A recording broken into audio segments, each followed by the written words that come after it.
high of 90 on Wednesday. Mostly sunny, turning partly cloudy. The chance for storms comes in the evening, especially late evening for St. Louis. A low chance for some strong winds with any storms late evening Wednesday. Then overnight into Thursday, more scattered storms are likely. Some could produce some isolated pockets of flooding into Thursday morning. A low of 70 Thursday morning, then in the afternoon, mostly cloudy, slim chance for a few showers Thursday afternoon. The better chance will come Thursday night, and a high of 85 as it cools down but stays muggy for Thursday. That's the latest from the First Alert 4 Weather Center. I'm Chief Meteorologist Steve Templeton. Agree. I think conservatives have it wrong. Or disagree. I couldn't agree with you more. The conversation happens here. I agree with you on Trump. I'm shaking my head. I'm one of your liberal Democratic listeners, and I don't get why any of this even matters. Because your voice matters. Everybody told him he couldn't do it, and then he did do it. That's what you got to do. You got to play hardball. So I want to hear what people think and be able to talk about it. 101.9 and 94.1 News Talk STL.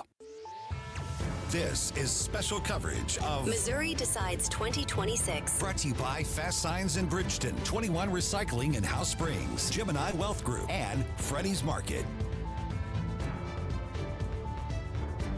And welcome to election coverage. Welcome to election night here on 101.9 94.1 News Talk STL. I'm Tony Colombo in studio with Vic Porcelli. Buonasera. Hello. And producer Cole is also in studio with us, and we will be here with you for the next few hours as we hopefully get a lot of answers from a lot of the questions and races and issues that we have been covering, concerned about, talking about for weeks now. And, you know, this is just round one, Vic. After we get through tonight, it'll be immediately on to the general election in November. But tonight is going to have a massive impact, not only on how that shapes up in November, the midterm elections and in the general in November, but also some of these things are going to, you know, basically set the tone for a lot of issues in Missouri going forward. Amendments 4 and 5, nothing bigger than those two. Yep, and for referenda, I've never seen a referendum more divided, A, and number two, people not really knowing what either one do. Yeah, a lot of misinformation. I think a lot of misunderstanding. Misunderstanding, I think, is the big thing. Yeah, and a lot of... Go ahead. We're putting the message out there, and we're letting people know what it does. Mm-hmm. So I think the people that listen to this station at least know what's what and what it's going to do, what both of them are going to do. I hope so, because we have tried to get that message out across the board. I know, you know, on our show, we've been talking about it every day for weeks, and I know you have as well, and everybody else on the station has been focusing on these issues, because when it comes to Amendments 4 and 5, you know, that's going to set the tone. 4 is going to set the tone about whether we stay on this path of special interests being able to alter the Missouri Constitution at will, seemingly, right, as they have been doing. It's not why you make a constitution. Yeah, 129 right. Missouri constitutional amendments currently. Unbelievable. We'll be at 200 before you know it if we don't go yes on 4 today. And Amendment 5, while I've said many times I understand the concerns that people have of, well, if we're going to get rid of this, what's on the other side of things, and what, you know, I just don't like that we don't know the second part of this. In my conversations with guys like Rodney Boyd and others, Vic, it boils down to right now the current system in place with the income tax in Missouri is not something that is feasible to a productive future. We need to make a change. Yeah. And if it's not tonight, then we're just going to wait even longer and do more damage to the state down the line, in my opinion. Yeah, I agree. Until we, you know, find a new system. We had a listener call in yesterday and ask about Amendment 5, and he's like, well, you know, they're going to get rid, because usually when he does his state taxes, he gets money back, and now he won't anymore. So I said, well, you know what, we'll ask Nick Schroer. We asked Nick Schroer today, and he was like, you'll get it back every week in your paycheck. Yeah, right? I couldn't have been a more simpler, plainer answer to that. Yeah. And as I've said all along, it's too late, you know, to make the case to voters, or, you know, talk about inform people about their vote, because it's done. Polls closed 10 minutes ago, And we're keeping an eye on everything now. We'll let you know as soon as we start to get some numbers in, and we'll keep you posted throughout the night on all these races. But, with the income tax, at least if it's a sales tax of some kind, there's already guardrails in place. They can't make an 80% sales tax or something crazy like that. And at least with, an income tax, kind of to that point that Nick made, it's gone before you even see it. At least with a sales I have some control over how much money I spend and where I spend it and how much I buy. And how much you'll be taxed. And therefore how much I'll be taxed. Right. When it's the income tax, it's just gone before I even get a chance to have any say about what goes on with my money. Exactly right. So we'll see. And what about, I don't want to interrupt you. No, please. The turnout. Some people say turnout will be better for, this or that. I heard somebody say a better turnout in St. Charles would be good for Steve Bellman, and a lower turnout would be good for Bill Eigel. I mean, it's crazy how that works. But I'm hearing that the turnout is pretty big for a primary, for an August midterm election. Yeah. Absolutely. I mean, we're looking at like numbers that would typically be in the 15%. I've heard predictions, at least, that it could be as high as in the 30s, which is good. Would be amazing. Yeah. I mean, it's still pathetic, but I can't see not voting. I mean, when you live in a country like this and you get the chance to go into a voting booth and enter your secret ballot and make a difference, why would you not do that? And everybody says it. I'm no genius here, but if you don't vote and it doesn't go your way, then you're not allowed to bitch about it. I'm sorry. You don't get to complain Right. about it. You need to sorry. make your Complain is what I meant to say. No, bitching is fine too. It's nighttime. It's late. Okay. You know what I mean? I did this at 9 o'clock in the morning, though, so I should probably.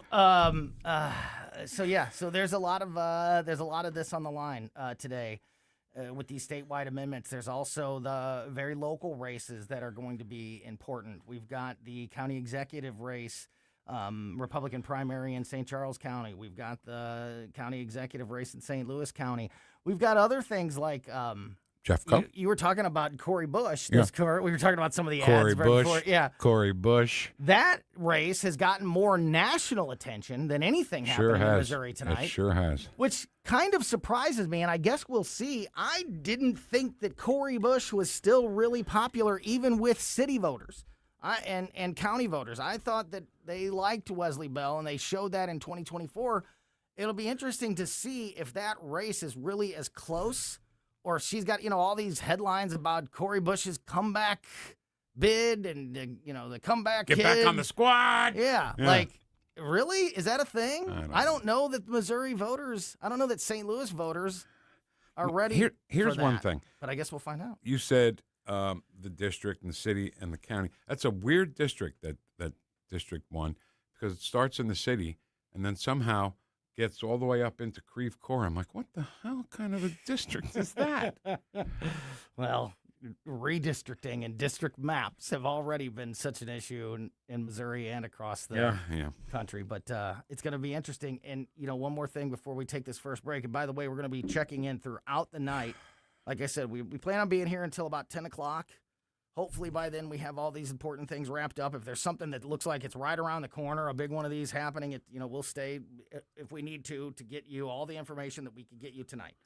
And we're going to be checking in with Tim Jones, former Mayor Ferguson, Mayor James Knowles, Jamie Allman, Rodney Boyd, Missouri political insider who knows more about Missouri politics than anybody I know. I can't believe I get to talk to Rodney Boyd. Travis Wilson, who's one of the folks that are on the ballot, running for a state rep in a primary race today.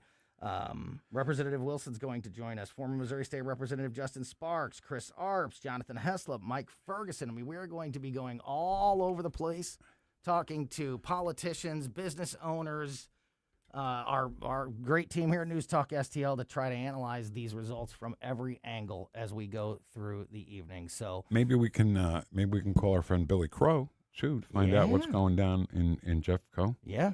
Talked to the sheriff of Jefferson County today, Sheriff Dave Marshak on Colombo and Company, and he said kind of what we touched on at the beginning that voter turnout in Jefferson County, according to him, was higher than Than a general election? In the past for Wow. something like this. Wow.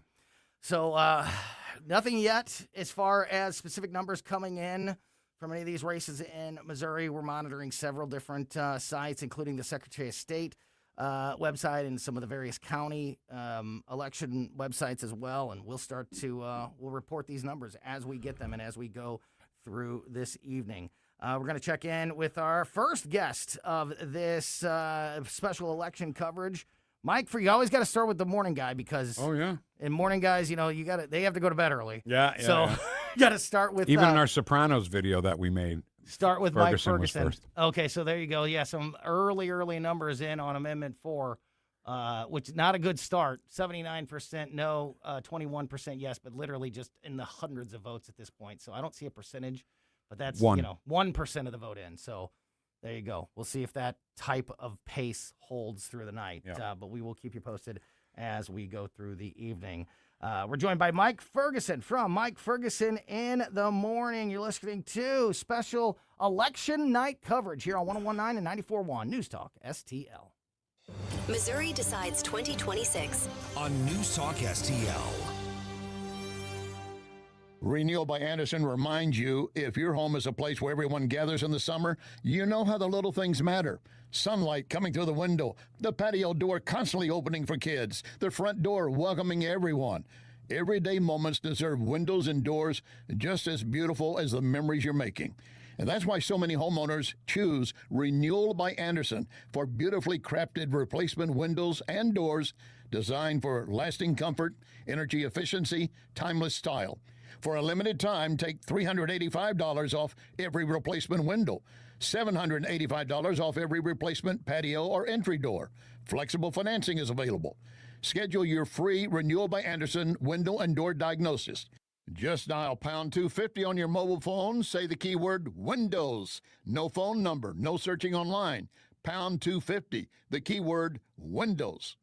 Renewal by Anderson. Superior products, exceptional service.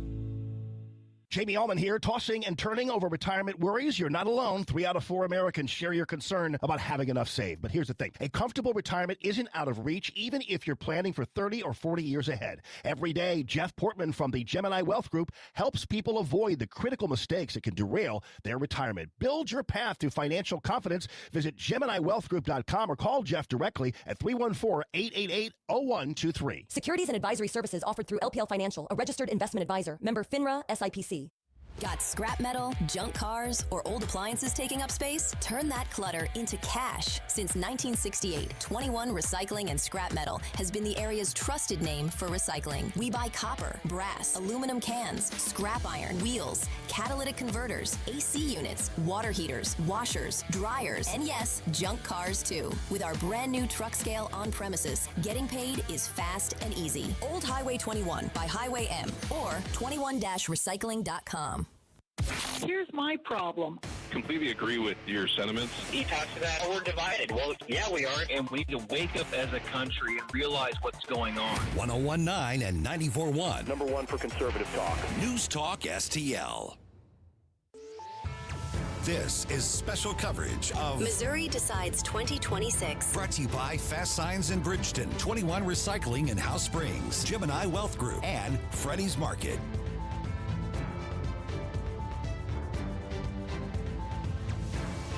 Welcome back to live election coverage here on 101.9 94.1 News Talk STL. Tony Colombo in studio with Vic Porcelli.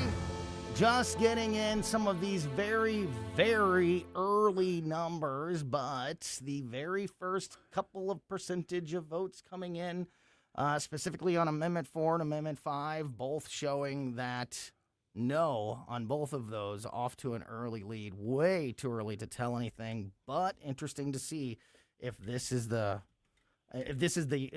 some of the early voting that they're just releasing here at the beginning before they start to get the vote count in from the various counties. But we'll see if that pace holds as we go through the night. Joining us on the line now is Mike Ferguson from Mike Ferguson in the Morning. You always go to your morning guy first because they have to go to bed first. Mike, thanks as always for a little bonus time on this election night. How are you feeling overall about the the energy, the outreach, and the voter turnout on this critically important election night?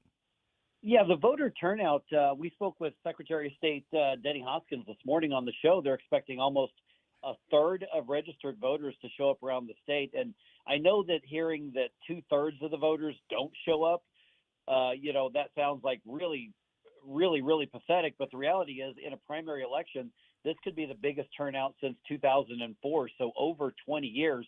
And good God, that makes me sound old when I say that 2004 was over 20 years ago, but you know what I mean. Yeah. But yeah, the energy on this, I think, has gotten to an interesting pitch because I think the momentum on some of these key issues, I think you saw the folks on the left really start to feel a lot of momentum and a lot of confidence. And I think as we got into the election day here, I think there's a lot of conservatives really nervous about what's going to happen in these races, especially on 4 and 5.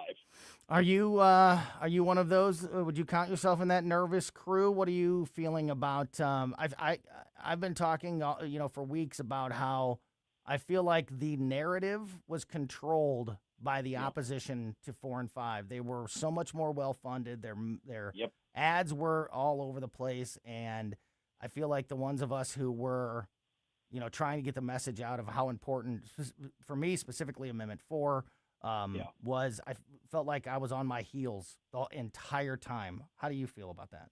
Yeah, on our heels is a good way to put it.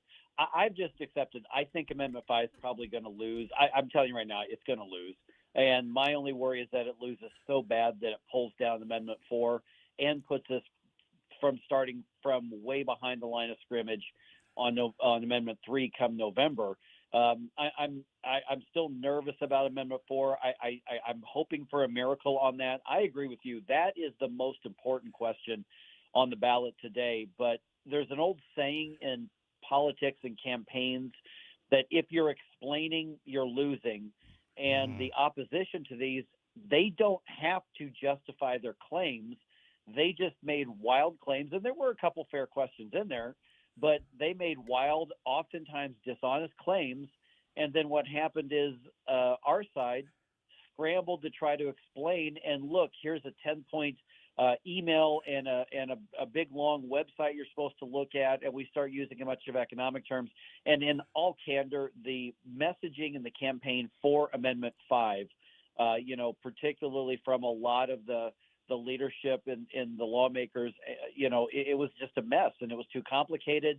And unfortunately, when you ask people to think deeply and study, it's hard to get people who just have lives to lead to do that. It's not to say they're dumb or anything, but it's a matter of most people tune in seriously in the last several days, whereas the other side just has to make you feel something, make you feel scared, make you feel angry, and they don't have to tell the truth and they don't have to justify. But listen, voters, we make the decisions, and if we make poor decisions, we have to live with them. And I don't know how lawmakers go back to Jefferson City if Amendment 5 goes down in flames and starts trying to beat the drum about more tax cuts, even though that's good policy, because voters, I have a feeling, are going to reject it in a big way right now. Well, you mentioned, all they have to do is make you scared or worried. I think uncertainty is what was sewn into Amendment 5, and we'll see how it goes. But I'm with you. I feel like the momentum is tremendously against Amendment 5.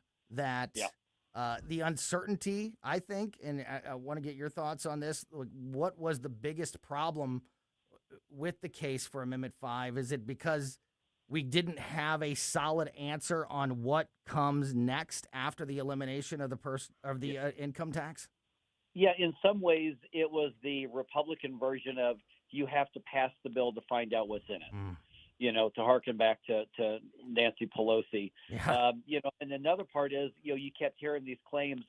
The math just doesn't add up. They're going to have to triple the sales tax. Well, no, they're not. But the fact of the matter is that, Ben Keithley and Nick Schroer and Bishop Davidson and Dennis Ganal and the folks, who have been working on this for such a long time, constitutionally and policy-wise, this is the right thing. Set the Constitution, here are the parameters, and then the lawmakers set the laws And then, of course, with the Hancock Amendment, we have to vote on these things. But that's very, very complicated. You can't fit it into a 15 or 30-second spot. You think Mike? You think Mike? You think Nick Schroer's got a shot at his election? I think he's all right tonight. I think he's got a good chance. I'm just saying, Polymarket would be on his side if they. That wouldn't pay out much, I guess. Yeah. So listen, talking about the taxes, right? This was for no income tax. I think property tax was in Amendment 5 as well. So is the play to go right to personal property tax? I can't see anybody voting against getting rid of personal property tax. I couldn't see anybody voting against getting rid of income tax. But you're going to have scared into that, of course, is the public schools and the fire districts. They're the ones who play the emotional aspect of this. However, to your point, Vic, people have had it. We have had it. We look at that bill every year. It goes up every year in both St. Charles and in St. Louis County. You've got assessors who have jacked up, valuations of homes and have cost people thousands and thousands of dollars. And so the emotional play, to support more property taxes is not what it used to be. To the point you're making, I think you're right in that people are just done and people have had it with those. And so what's happening now is you've got this movement, and I think this is bigger than Amendment 5, to be really honest. I think it's bigger than the, Prop U's and all that sort of thing, is that you've got a moment where you've got the last year and a half, 2 years, where people have said enough is enough.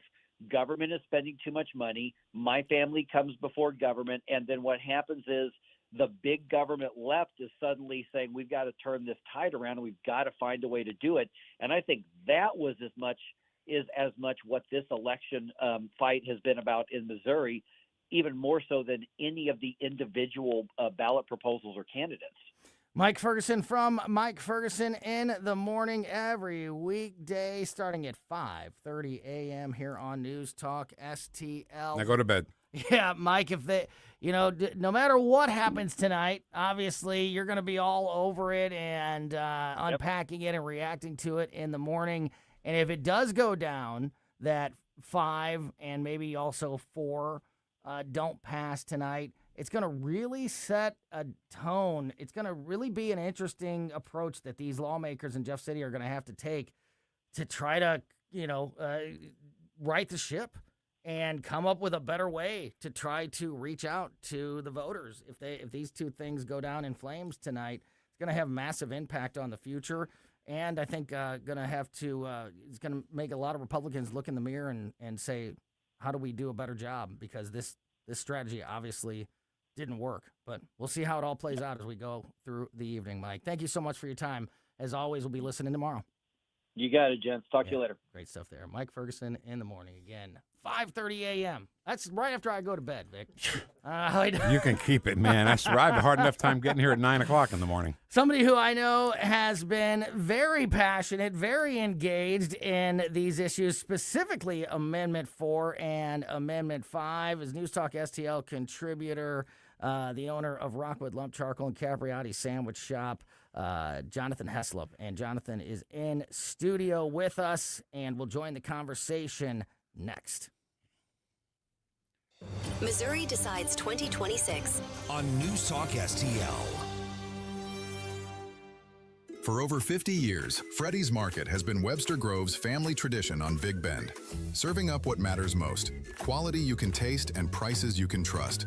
Stop in today for our ready-to-eat burgers and hot dogs, fresh daily sandwiches, made-from-scratch deli salads, and our famous store-smoked meats. Whether you're grabbing lunch or planning dinner, we've got you covered with that hometown flavor you've loved for decades. Freddy's Market. Visit us on Big Bend and Webster Groves or online at freddysmarket.com. Elevate your brand's visibility with Fast Signs of Bridgeton, your local experts in visual solutions. From custom signs and banners to eye-catching graphics and displays, we bring your vision to life. Need indoor decor, outdoor signage, or vehicle wraps? Our team delivers quality and creativity on time, every time. Don't just make a statement, make an impression. Visit Fast Signs of Bridgeton, proud partner of the St. Louis Blues and preferred sign company of St. Louis University Athletics. Visit fastsigns.com. Tim Jones here to introduce you to your new favorite roofing company, Corel Roofing. There were 4 major storms last year. Did your roof take a hit? Do you even know? Most homeowner insurance policies require claims to be filed within 1 year, so time's running out for a closer look. At Corel Roofing Company, you get a local roofing specialist who will advocate for you every step of the way. Give yourself peace of mind. Schedule your roof inspection today with Corel Roofing at CorelRoofingCo.com. That's CorelRoofingCo.com. Yo, this is Vic. Vic for Vets is proudly honoring our veterans. Every Wednesday at 11:05, you'll hear about that day's honoree and their incredible service to our country. Hi, it's Ken. You want to nominate a veteran? Send their name, service information, and story to me, Ken, at NewsTalkSTL.com. Brought to you by Heroes Care, Alamo Military Collectibles, Gemini Wealth Group, Michael's Funeral Home, and Freddy's Market. Together, let's celebrate the heroes in our community, Vic for Vets, where honor meets gratitude. Hi, I'm Dr. Alan Link, owner of the Dental Link. You've heard ads about teeth in a day, but did you know that you will be chewing on plastic, acrylic teeth? Here at the Dental Link, we can give you porcelain crown and bridge teeth utilizing mini dental implants that function much more like real teeth at about half the cost. Plus, mini dental implants are less invasive, less painful, and your recovery time is much shorter. Give us a call at 314-794-6464 or simply visit us today at thedentallink.com. If you have a phone, you have a radio. Download the all-new NewsTalk STL app. Love the all-new NewsTalk STL app. On my way to work in the morning. Usually I'm in the car. I listen on the app in my car every morning going to work. Download the NewsTalk STL app and listen anytime, anywhere. This is special coverage of Missouri Decides 2026. Brought to you by Fast Signs in Bridgeton, 21 Recycling in House Springs, Gemini Wealth Group, and Freddy's Market. Welcome back into the studio here. Tony Colombo along with Vic Porcelli. Live election coverage all night. We're starting to just get in. Very few number of votes so far. 1% of the vote reporting, both Amendment 4 and 5 losing tremendously with just 1%. So, we'll see if that pace holds. This was probably the early voting that we're probably seeing. I was going to ask about that. Yeah. Do they count those now, or do they count today's votes and then count the early voting later? Now, we can ask some of these guys like Travis Wilson or Rodney when we get him on the line later on, or Tim Jones probably knows. But I believe that it's different per county, per state. I don't think everybody does it exactly the same. Of course. Why would we do it the same? Right. So, we'll see. But I think that some of the local counties have always been really good about having those early voting numbers. Kenny had to do it. Ready to go. Yeah. When the polls close, instead of starting the counting, when the polls close. I'd rather see it today's or early voting only first, and then today's. I'd like to see the difference. Yeah. So I'm still skeptical about early voting. And you know what Tim says at the beginning of every show, further away from Election Day you move voting, the more you give people a chance to commit fraud. Yeah, and at least we don't have the mail-in voting situation here in our area that adds another nightmare scenario to that whole thing.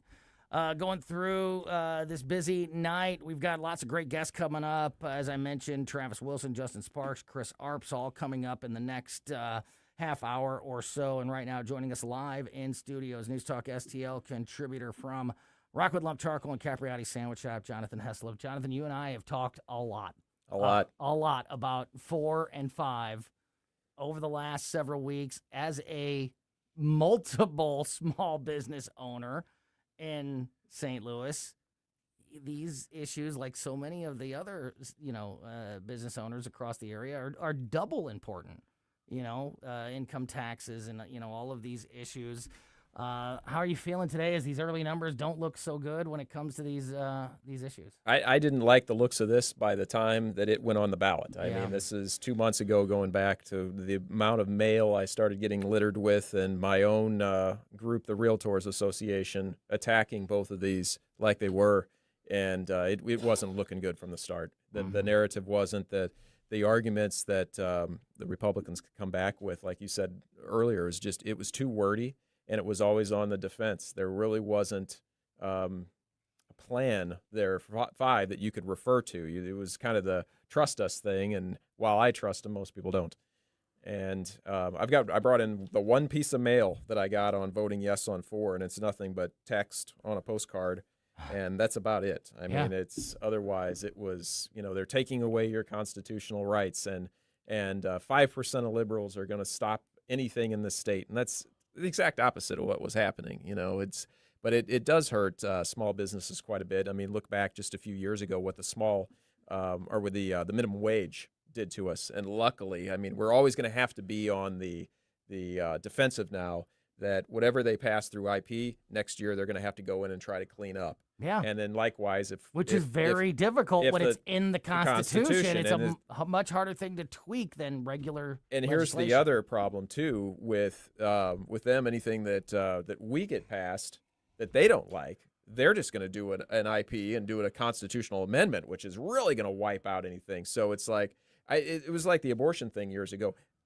They went too far, even though, regardless of how I feel on it, being Catholic and other things, but they went so far over the line with that it made enough people upset that they were able to push that through. And that's what's going to happen now. We're going to have to play this game where we're going to have to kind of lean toward the middle to get things passed and hope the next year that IP doesn't come along and just undo all of it. Yeah, and that's it exactly. That IP could we'll never get anything done and dodge the legislative process, dodge essentially the voice of the people, because we vote these representatives into office to go represent us in Jeff City. Yes. And what we vote for, what we send them to do can be completely dodged, completely end around by these IP reforms and some signatures on a petition and a well-funded special interest group. And that's why we end up with 130 constitutional amendments. And they know how to do it now. And they've cracked the code. They've cracked the code. That's why there's so many of them. I mean, it's been in the Constitution for 108 years or whatever it's been. And, well, there's been like 25 or 30 of them in the last. Yeah. There was 15 years, 45 attempts in the last, I think, 10 years it is, on IP, a citizen-led IP. And it's people from out of state coming in, collecting these signatures. They can falsify them. They only need to get like 100-something thousand signatures. And it's on the ballot. And then you look at today, you look at the numbers. Yes, they're forecasting 30%. Well, that's not 30% of the state's population. We've got 6.2 million Great point. in this state. You've got 4 million or so that are registered. It's like 4.8. I forget where it is exactly. It's 30% of registered but voters. 30%. So you're looking at 1 million people, 1.2 million, 1.3 million are going to come out and vote today. So you only have to get 51% of those. That's 600,000 people. That's not a lot. And this election, one of the stories of this election, Vic, is that it's big voter turnout. It's record, yeah. Typically, I'm telling you, it was busy. It was busy this morning out in the woods where I live in Jefferson County. I mean, you never have to wait there, but there was a lot of people in there. A lot of times, if you want to sneak one of these by, you don't even need. You're not even dealing with 30%. You're dealing with more like 15 or 20%, and you just got to get that simple majority. It does not represent the majority of Missouri voters when these amendments have been in the IP process has been taken advantage of by so many special. Yeah, I was just over at the restaurant and picking up these sandwiches for you boys. And Thank you. You're welcome. You're welcome. It smells amazing in the studio right now. Look at that. Oh yeah.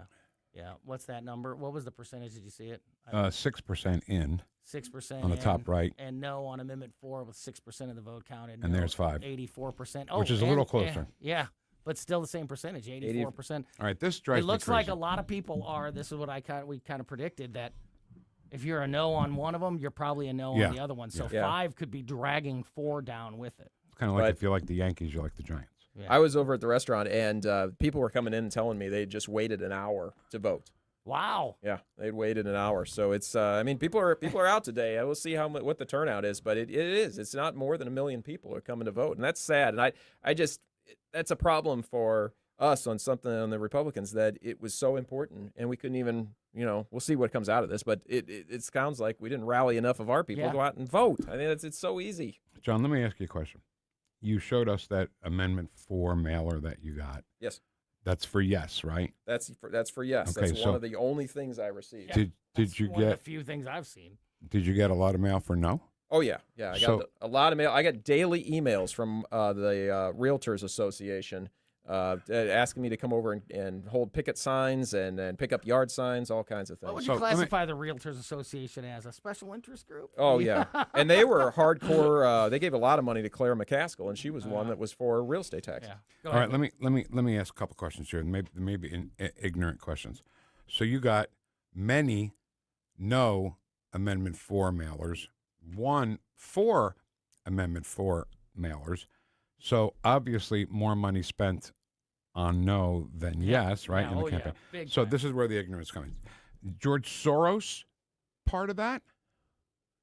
Spending money on a local race like this? I think that they're just, I think that special interests in general, and not every special interest is bad, by the way. There are special interest groups that represent Second Amendment rights. Right. You know, there are special interest groups that represent things that we, things that we want to protect. So what about the Soros factor? Do you think that's part of it? But I think so. I think when you talk about special interest groups, particularly the liberal ones that are usually the ones that are way more active and have taken advantage of these things, and we've, at least here in the state of Missouri, we've seen these special interest groups are well funded by people like George Soros, some of them specifically by groups that tax. Well, here's George why Soros. I ask. Because Elon Musk said he's going to spend a bunch of money helping out conservative issues around the country. So I would think he would have shot some money into Amendment 4 and 5. Am I wrong? Yeah, I mean, I am wrong? I don't know. No, I'm saying I don't know why that doesn't come to fruition on this side.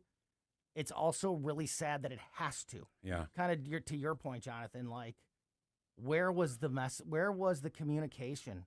Where was the passion? Where was the education of voters to explain how deeply important Amendment 4 was to passing to block this special interest? I don't think it just didn't exist. It's not that it wasn't. It got Drowned railroaded. out. It got railroaded. Yeah. It just yeah. Have you gone on Nextdoor and see what some of the people say about things? Like on Amendment 5. Oh, they're going to tax your health care. If you go to the doctor, you can get taxed on your health care. 20%. Who told them that? Just unchecked. The commercials did. Unchecked claims. Right. The commercials said that you were going to pay that on doctor's visits. You were going to pay it on your real estate when you sell your house. You brought up a big one a couple weeks ago on the show, the one that was claiming that 5% of Missourians would control the rest. Like, right. What number is that? Where did that come from? Where did that number come from? I'm sure somehow they figured that out. But, I mean, it goes back to the fact. Yeah, they figured out a way to make They figured out a way. There's a way. When I took statistics in college and grad school, there is always a way to make that number and that graph show what you want it to show. Exactly.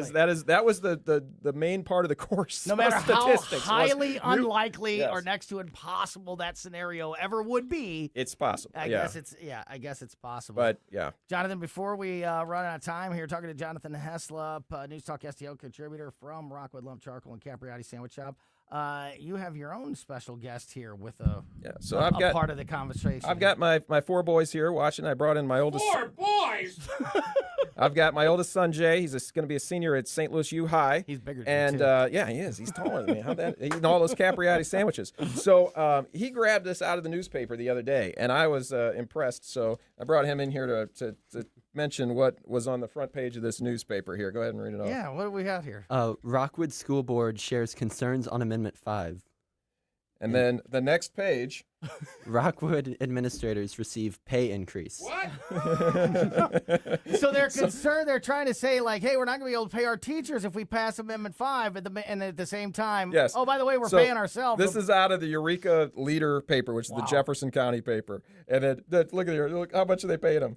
$553,000. $500,000. They raised their administrators, not the teachers, the administrators' pay they put on there. And on the back of this article, after you go through it, it says, right now we know Rockwood is already feeling the squeeze. We're actively struggling to fill crucial support staff positions. Who's the we? Yeah. You're not actively struggling if you're a part of that administration team. So yeah, we're against this, but we're worried about the money. We're worried about it's going to come from, but we're going to give $553,000 to our already bloated administrators.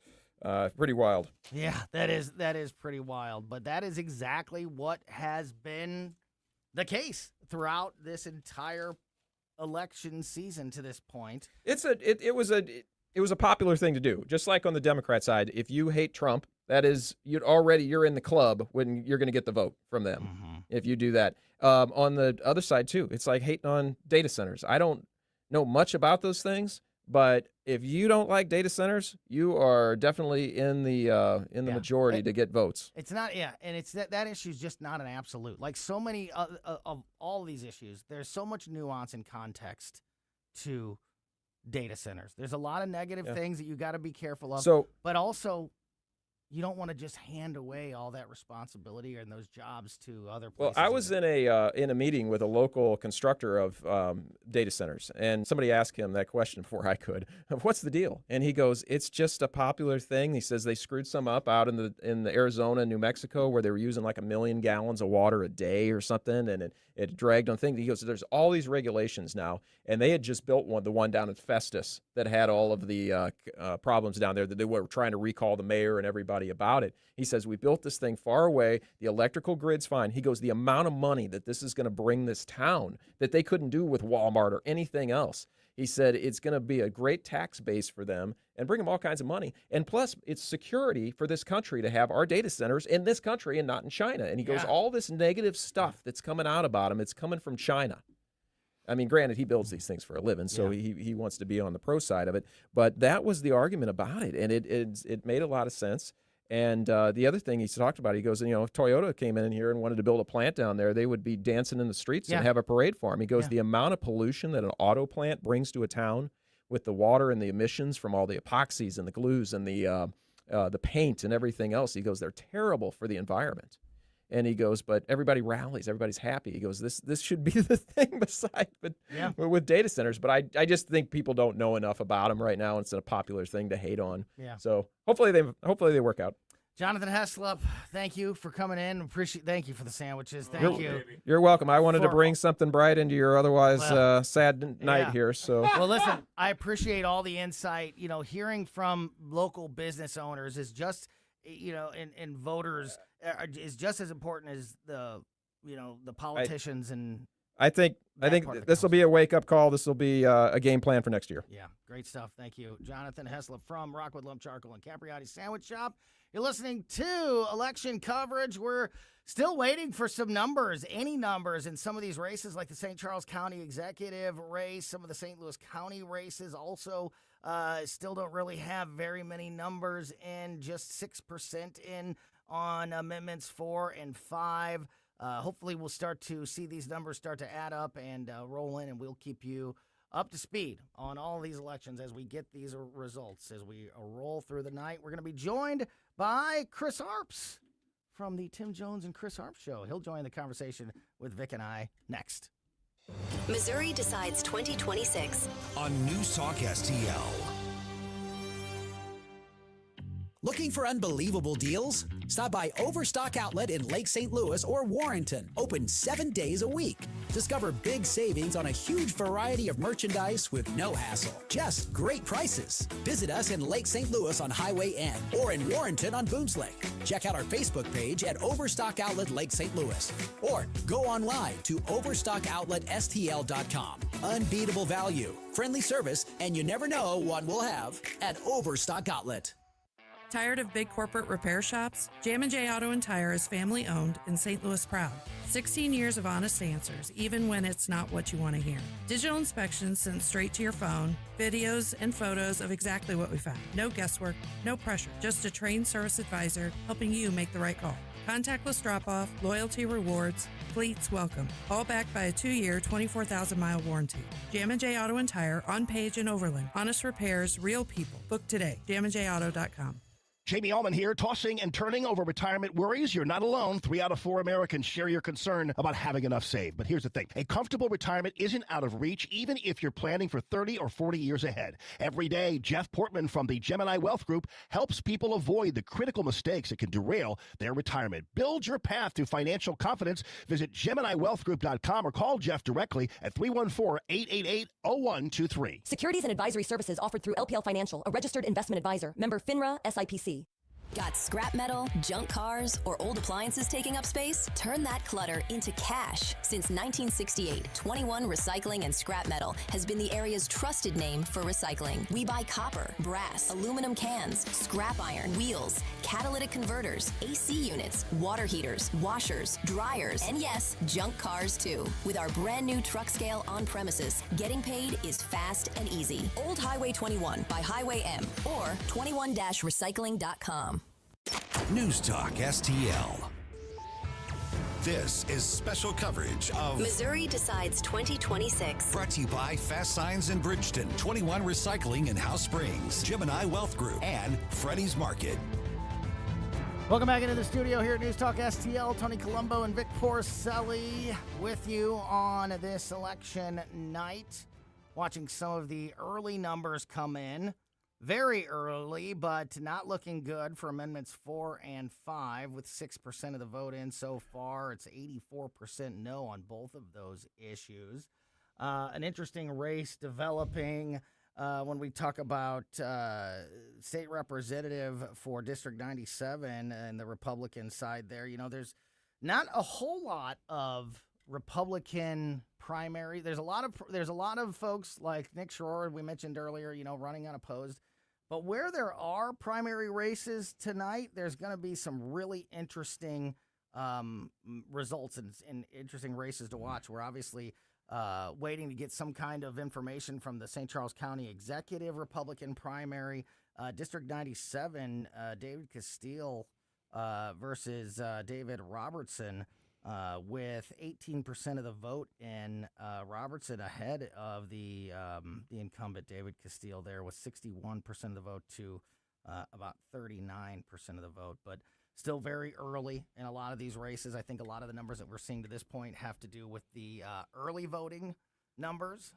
So we're going to keep an eye on all of it as we continue to go through this very busy night. Joining us on the line now from the Tim Jones and Chris Arps Show, the great Chris Arps, Weekend Report in the house, my friend. How are you?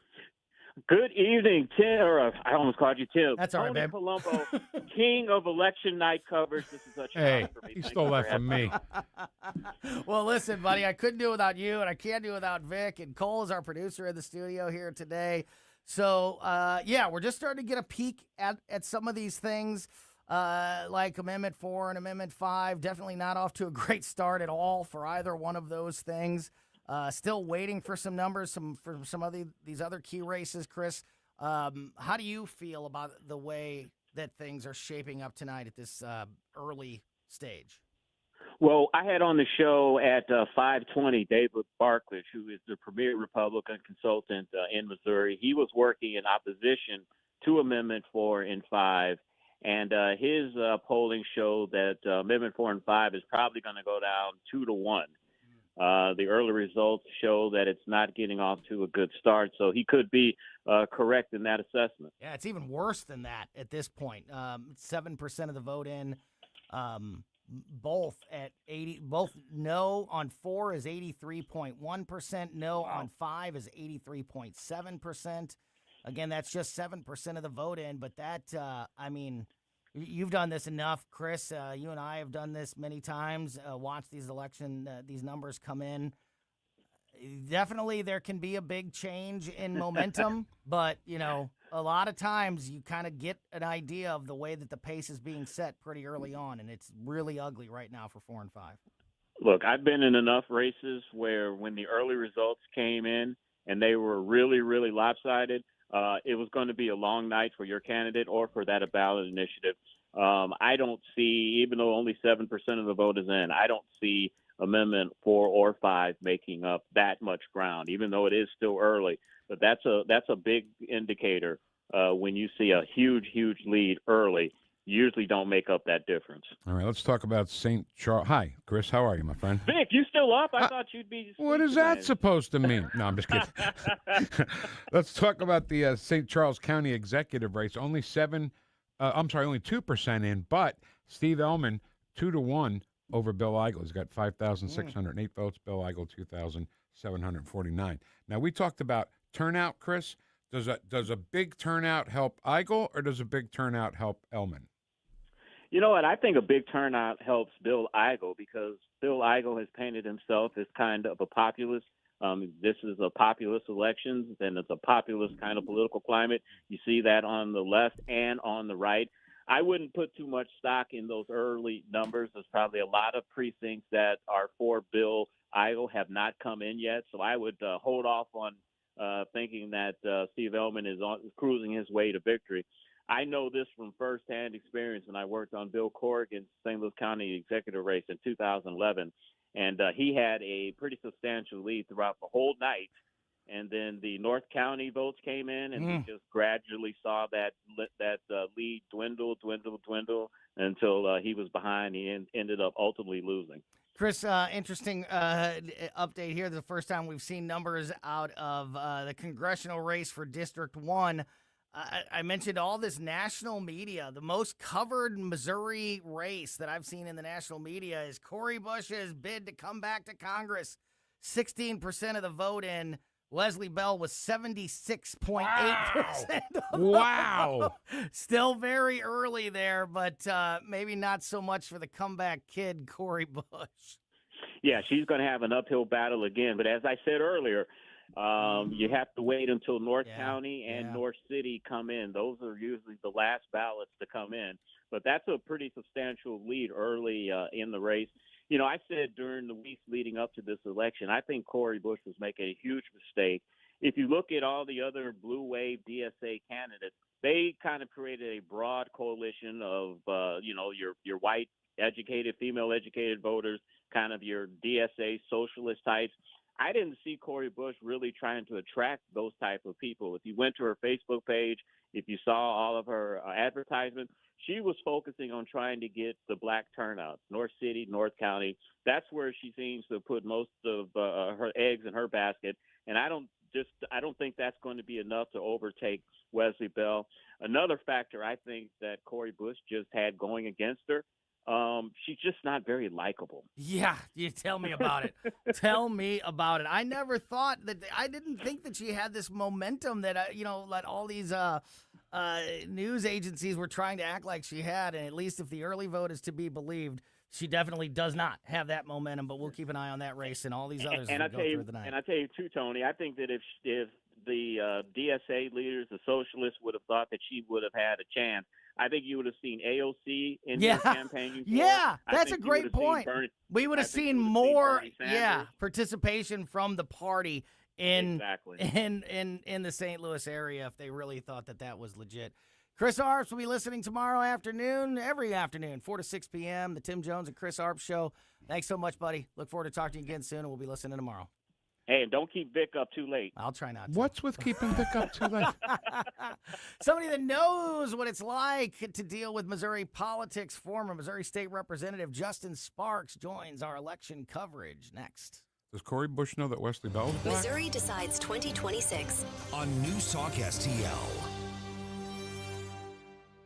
Elevate your brand's visibility with Fast Signs of Bridgeton, your local experts in visual solutions. From custom signs and banners to eye-catching graphics and displays, we bring your vision to life. Need indoor decor, outdoor signage, or vehicle wraps? Our team delivers quality and creativity on time, every time. Don't just make a statement, make an impression. Visit Fast Signs of Bridgeton, proud partner of the St. Louis Blues and preferred sign company of St. Louis University Athletics. Visit fastsigns.com. For over 50 years, Freddy's Market has been Webster Grove's family tradition on Big Bend. Serving up what matters most, quality you can taste and prices you can trust. Stop in today for our ready-to-eat burgers and hot dogs, fresh daily sandwiches, made-from-scratch deli salads, and our famous store-smoked meats. Whether you're grabbing lunch or planning dinner, we've got you covered with that hometown flavor you've loved for decades. Freddy's Market. Visit us on Big Bend and Webster Groves or online at freddysmarket.com. Dreaming about a vacation but not sure where to start? Should you book that all-inclusive resort or a cruise? Which destination? What cruise line? And how do you know you're getting the best value? That's where Magic Expeditions comes in. We're your St. Louis local travel experts, helping you choose the vacation that fits. Whether a relaxing adults-only escape, family-friendly resort, or unforgettable cruise adventure, skip the stress, the guessing, and endless online searching.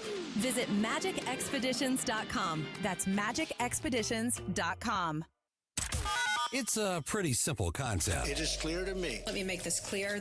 Big events. Your news and your opinions. We're going to get out there and be heard. St. Louis's place to talk. Our voices are never heard in the media. We, the people, will always find a way. And it's about time that we start putting up or shutting up. Yeah, and you should come. You should listen to many voices. 101.9 and 94.1. Their phone lines have surely been burning up. News Talk STL.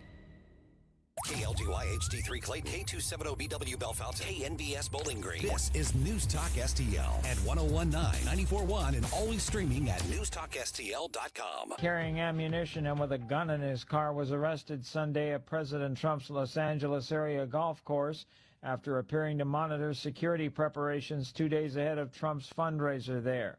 The Los Angeles County Sheriff's Department said Janine John Taylor, 38, was taking photos and video and had a 16-round magazine with ammunition in his pocket. Authorities recovered a loaded pistol in his car. Law enforcement searched his home in the nearby city of Downey on Monday and found a plethora of firearms, magazines, and ammunition, body armor, and notebooks with concerning statements.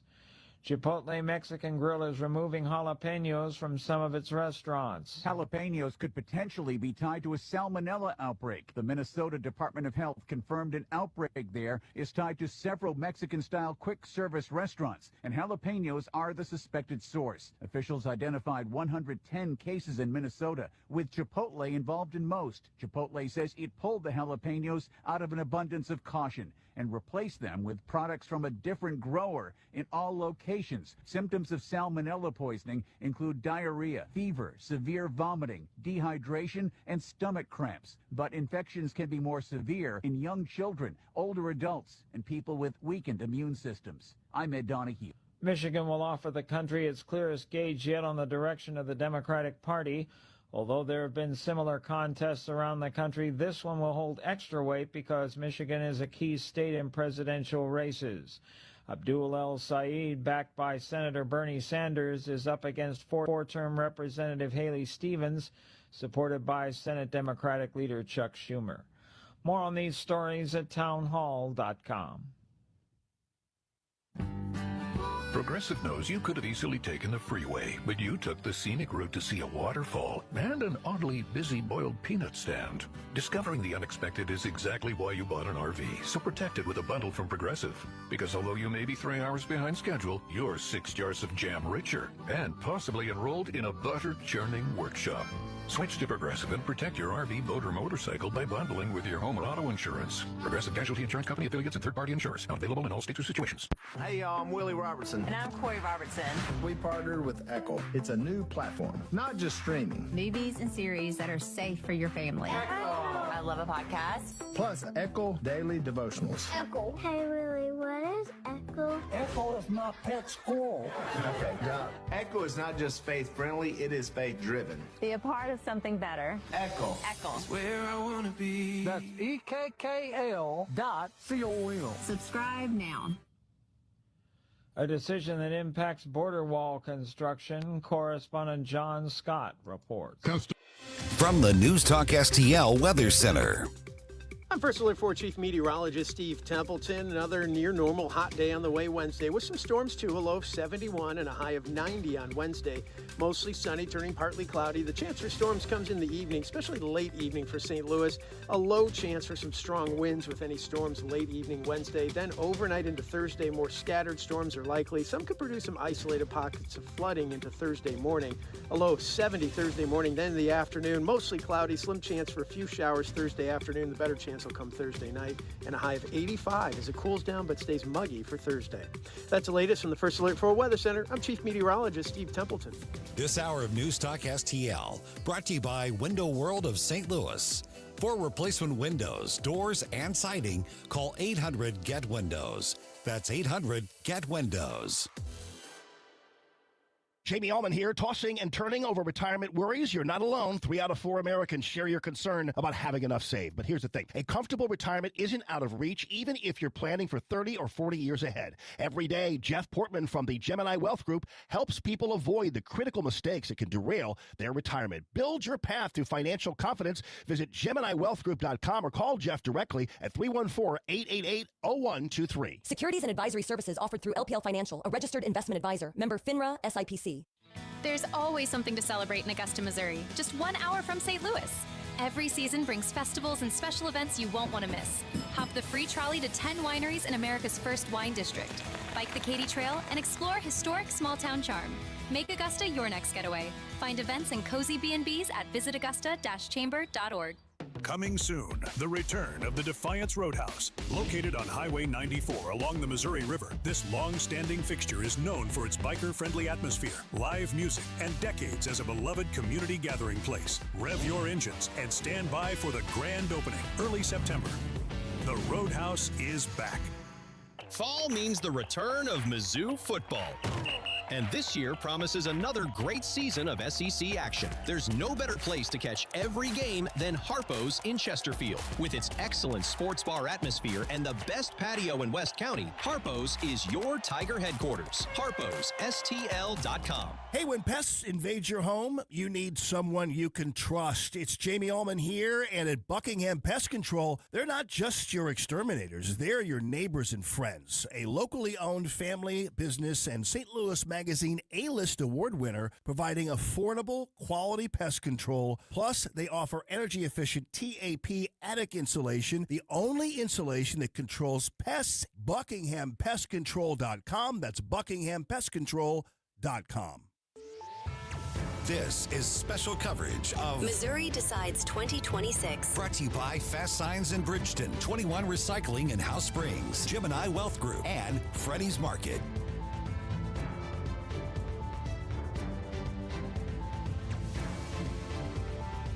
Well, welcome back live into the studio here at News Talk STL. Election night across the state of Missouri. We've got more numbers coming in. Vic Porcelli in studio with me. I'm Tony Colombo here. We're going to talk to former Missouri State Representative, our law enforcement expert on Colombo and Company each and every week. Justin Sparks is going to be on the line with us in just a moment. What did you say? Amendment 5 is getting slapped around. It really is. It really is. Spanked me, Daddy, really bad. We got a race called already. Ann Wagner winning the Republican primary in Missouri's 2nd congressional district. No big surprise there, but the first official call of the night. As Vic mentioned, both 4 and 5 amendments going down in flames, at least at this early stage. Still, I believe, less than 10%. We're at 11%. We're at 11% of the vote in now. Amendment 4 is 82.9% no. Amendment 5 is 83.7% no. Wesley Bell's got a big lead over Corey Bush in Missouri House District 1 with 16% of the vote in. Let's see. I got a couple of them. Yeah, St. Charles County Executive. The Republican primary there. Again, very early here. I'm seeing 2% of the vote. I think there's a little bit more than that, so I'll try to get a full update here in a second. But with 2% of the vote in, Steve Ellman with 54.7% of the vote, Bill Eigel 26.8%, and Jason Law with 16.8%. So just some of the races that we are keeping an eye on. Do you have a couple more? Just a couple, yeah. Yeah, go ahead. Tricia Burns. In District 10, wasn't she the one, Tony, that called the suicide hotline and told them she's got a gun to her head? Wasn't that her? Oh, I remember that. I'm pretty sure that was her. I think so. Yeah, she's winning 59% to 40% with 12% of the vote in. And our buddy Mike Elam is up pretty good, 68% to 31% with 10% of the vote in the St. Charles County Council. Yes. District 3. Speaking of St. Charles County Council District 5, Republican Terry Hollander in the Republican primary there, Terry Hollander with a big early lead over Judy Gambino Hollander with 71% of the vote. Gambino with 28.6, 11% of the vote. And so still very early, but some patterns and a pace being set in many of these races. We'll continue to keep an eye on all of them and keep you up to speed as we go through the evening. Let's get Justin Sparks on the line with us now. Justin, thanks as always for your time, my friend. And you and I have been talking a lot on Colombo and Company about the struggle that Amendment 4 and Amendment 5 have and the messaging issue. And unfortunately, it seems to be coming to fruition, all those concerns, maybe even more than I thought it would with how badly these two amendments are losing at this point. How you feeling about the way this election night is shaping up? Tony, how you doing, man? Doing good. Did you hear that? Yeah, go ahead. Yeah, this is sadly an indictment on the current state of affairs and a litmus test on just how far and how badly our political class has lost the trust of the people. You have a significant portion of the population and voter-elect that simply are on the opposite sides of this issue. But what we really have done is we have lost the trust of the people when it came to these two amendments, in my opinion. Amendment 5 had its own problems. In my opinion, reducing the income tax was the most straightforward way to do it was a simple bill by a supermajority of Republicans and the governor, and yet they chose to try to please too many people, in my opinion, in how this strategy, and unfortunately, it just seems like it had too much opposition, and it just didn't make sense for the common person, for the straightforward person that's working every day. It just didn't make a lot of sense. Why in the world are we reducing the income tax with an initiative petition? And I understood their frustration. It was hard to understand for somebody that's working 60 hours a week and has a lot on their plate. And with Amendment 4, I just couldn't be more sickened to my stomach right now because we're in uncharted territory now. We're in the territory that leads us to be Colorado. So let me ask you this. This is something you and I have talked about a lot recently, going back to your time in Jeff City, going back to your first year, which is now been 5 years since that first year that you were in. We were talking on the air about how important IP reform was 5 years ago and how it was the number one priority. And I heard it over and over from other Republican lawmakers, how it's the number one priority, and it took years to finally get on the ballot. It took a special session called by the governor last summer to get this on the ballot, and now all of that work, all of that, pressure to get lawmakers to act and to get this on the ballot and to get something done looks like it's going to go down in flames. It does also make me sick to my stomach because where does it leave us moving forward with the concerns that we have with this amendment process in the state? So, gentlemen, I told my Republican colleagues years ago that if we didn't do what the people had been crying for, screaming for, if we didn't show them something legitimate immediately, we were going to lose, and we were going to lose badly. The political class is now reaping seeds that were sown years ago. It was too late. It is clear the confidence is not there. It is clear we're losing the will and the trust of the people. This is predictable. This is what happens. History is repeating itself. And now we are in real trouble. And what folks don't understand is just how fast this is going to occur.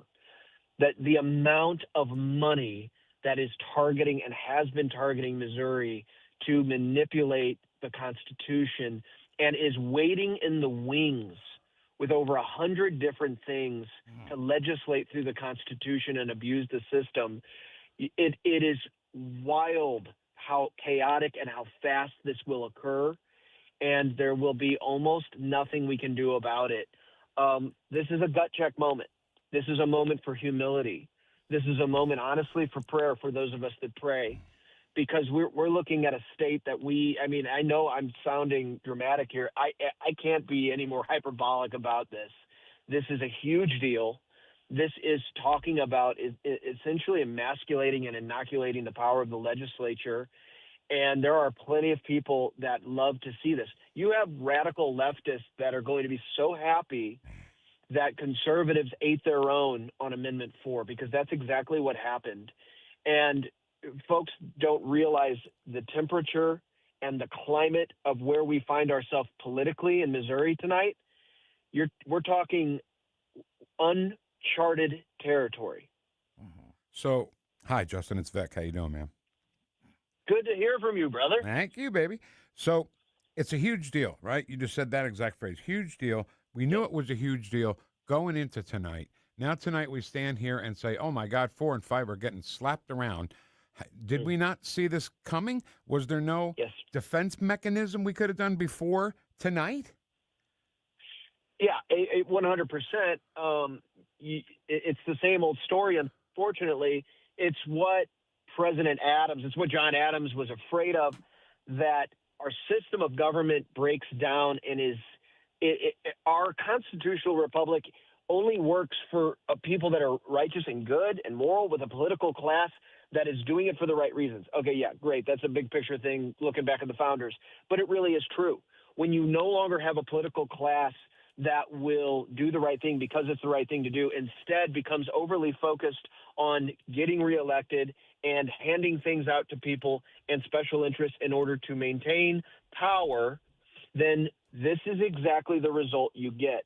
And what we needed politicians to put their own money where their mouth is in regards to Amendment 4, so that the message could be relayed. I know many of them that did that. I know actual real dyed-in-the-wool conservatives that went to town hall after town hall after town hall. They were opposed by folks that have completely lost confidence in the political class in terms of both parties. They're sick to death. They have decided they don't believe anything. And you have to remember, this goes all the way back to when the original push for initiative petition happened years ago when I was in the House, and it died on the Senate floor by cloak and dagger, with Caleb Rowden leading the Senate. Tony remembers this. Yeah. We watched it happen in real time. We watched promises multiple years in a row. Yeah. Multiple times in a row. And I was afraid back then, screaming to high heaven, the damage that was being done to the electorate could be catastrophic. And I think we're seeing some of that tonight.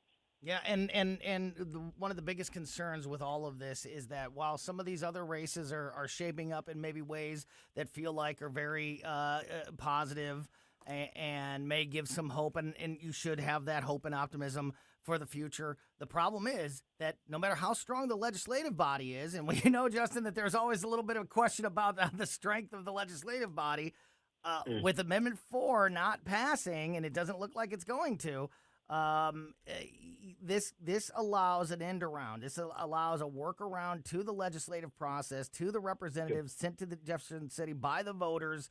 So, as important as these races are, Amendment 4 is kind of that out card that can be played by these groups. Justin Sparks, really appreciate your time. As always, my friend, look forward to talking to you again very soon. Thanks for joining us this evening. Good night, guys. Yeah, great stuff there. Another call, Scott Fitzpatrick in the Republican race for Missouri Auditor has been declared the victor there. We mentioned earlier, Ann Wagner, also projected winner of Missouri U.S. House District 2 in the Republican primary there. Bob Onder leading in the U.S. House District 3. With 11% of the vote in, Congressman Onder has nearly 65% of the vote. And, Vic, they have got the check mark next to Wesley Bell. I'll be damned. The comeback kid, Corey Bush, who's gotten all this national news lately about her attempt to get back into the United States Congress. I don't know how she got in the first time, Looks to be like honest. It's already over with, baby. Good. As Wesley Bell has been projected the winner of Missouri District 1 on that Democratic primary side. One of the candidates that is in their own race today, I don't know how to handle this. We're going to be joined by State Rep Travis Wilson here in a second, Vic. Yep. He's in a race right now. Last I saw, and I'll get the exact numbers here in just a second, he was ahead. Are we allowed to talk to him? Is it like a pitcher throwing a no-hitter in the middle of an election like this? No. Yeah, I don't know. Is he superstitious? It's up to him. I don't know what the superstitions are there. It's up to him. I guess we're going to find out. Otherwise, he sits way over there, and the whole team sits on this side of the dugout. State Rep Travis Wilson is going to join us next. You're listening to live election coverage here on 101.9 and 94.1 News Talk STL. On News Talk STL. Elevate your brand's visibility with Fast Signs of Bridgeton, your local experts in visual solutions. From custom signs and banners to eye-catching graphics and displays, we bring your vision to life. Need indoor decor, outdoor signage, or vehicle wraps? Our team delivers quality and creativity on time, every time. Don't just make a statement, make an impression. Visit Fast Signs of Bridgeton, proud partner of the St. Louis Blues and preferred sign company of St. Louis University Athletics. Visit fastsigns.com. Ronald Reagan once famously said, "Government is not the solution, government is the problem." When it comes to economic growth, government can be a roadblock. With red tape, regulations, and subsidies, government stifles entrepreneurship and also props up businesses that deserve to go under. Unlike government, free markets encourage risk-taking, freedom to succeed or fail. Governments shouldn't be picking winners and losers, the market should. Free markets benefit the business owner and the customer by encouraging competition. Free market enabled a young man named J.C. Hall, selling picture postcards in Kansas City, to turn his idea into Hallmark cards. In St. Louis, the free market made it possible for Adolphus Busch to turn his father-in-law's local beer into the world's largest brewery. A free market also means you get to send your kids to the school of your choice. Learn more about free markets at showmeinstitute.org. The Show Me Minute has been brought to you by Show Me Institute and Show Me Opportunity. Got scrap metal, junk cars, or old appliances taking up space? Turn that clutter into cash. Since 1968, 21 Recycling and Scrap Metal has been the area's trusted name for recycling. We buy copper, brass, aluminum cans, scrap iron, wheels, catalytic converters, AC units, water heaters, washers, dryers, and yes, junk cars too. With our brand new truck scale on premises, getting paid is fast and easy. Old Highway 21 by Highway M or 21-recycling.com. For over 50 years, Freddy's Market has been Webster Grove's family tradition on Big Bend, serving up what matters most: quality you can taste and prices you can trust. Stop in today for our ready-to-eat burgers and hot dogs, fresh daily sandwiches, made-from-scratch deli salads, and our famous store-smoked meats. Whether you're grabbing lunch or planning dinner, we've got you covered with that hometown flavor you've loved for decades. Freddy's Market. Visit us on Big Bend and Webster Groves or online at freddysmarket.com. This is special coverage of Missouri Decides 2026. Brought to you by Fast Signs in Bridgeton, 21 Recycling in House Springs, Gemini Wealth Group, and Freddy's Market. Welcome back into the studio here. Election coverage on News Talk STL. I'm Tony Colombo alongside Vic Porcelli. I don't know if that superstition thing is a real thing. Missouri State Representative Travis Wilson, we're going to talk to him a little bit later on tonight. We're going to talk to him here in just a few minutes. But actually, I think it's better to wait a little bit. We are looking at some of these numbers right now. Travis Wilson is in District 106 in St. Charles, 19% of the vote in that race. Representative Wilson is ahead 65% to 35%. As you pitching a no-hitter? Yeah, right? Yeah, you got a no-hitter going? Do you talk to a person that's right in the middle of something like that, or do you got to, stay away? As we mentioned, Scott Fitzpatrick in the auditor Republican primary has been declared the winner, and Wagner has been declared the winner of her race. State Senator in District 2, Nick Schroer's got 100% of the vote. What? Oh, my God. Running unopposed. Nothing for his imaginary opponent? Bob Onder in District 3 with 17% of the vote counted in that race. Congressman Onder is winning 65 to 35%. And Wesley Bell has already been projected the winner in District 1 in the Democratic primary there against Cori Bush, who was supposed to be, according to many national media outlets, on her big comeback run. But with 26% of the vote in, Wesley Bell has 70.7% of the vote. Unbelievable. Over Cori Bush's 25%. Yeah, so nearly 3-1 there for Congressman Bell in District 1. Another interesting note here, we've talked a lot about voter turnout. According to a report being issued by Fox 2, voter turnout in St. Louis County, just St. Louis County now, the Missouri primary is estimated to have 28% voter turnout. So that's a pretty big number. We were kind of talking about how 30% would be a really big number for a primary. Mm-hmm. August primary and a midterm election year. Unbelievable. Yeah, we'll get to him in a little bit. Yeah. It's interesting to see the level of turnout that we have seen here and the impact that it is having. So, anything particular besides the the landslide against Amendments 4 and 5? Let me get the latest here. Oh, so they are now calling it.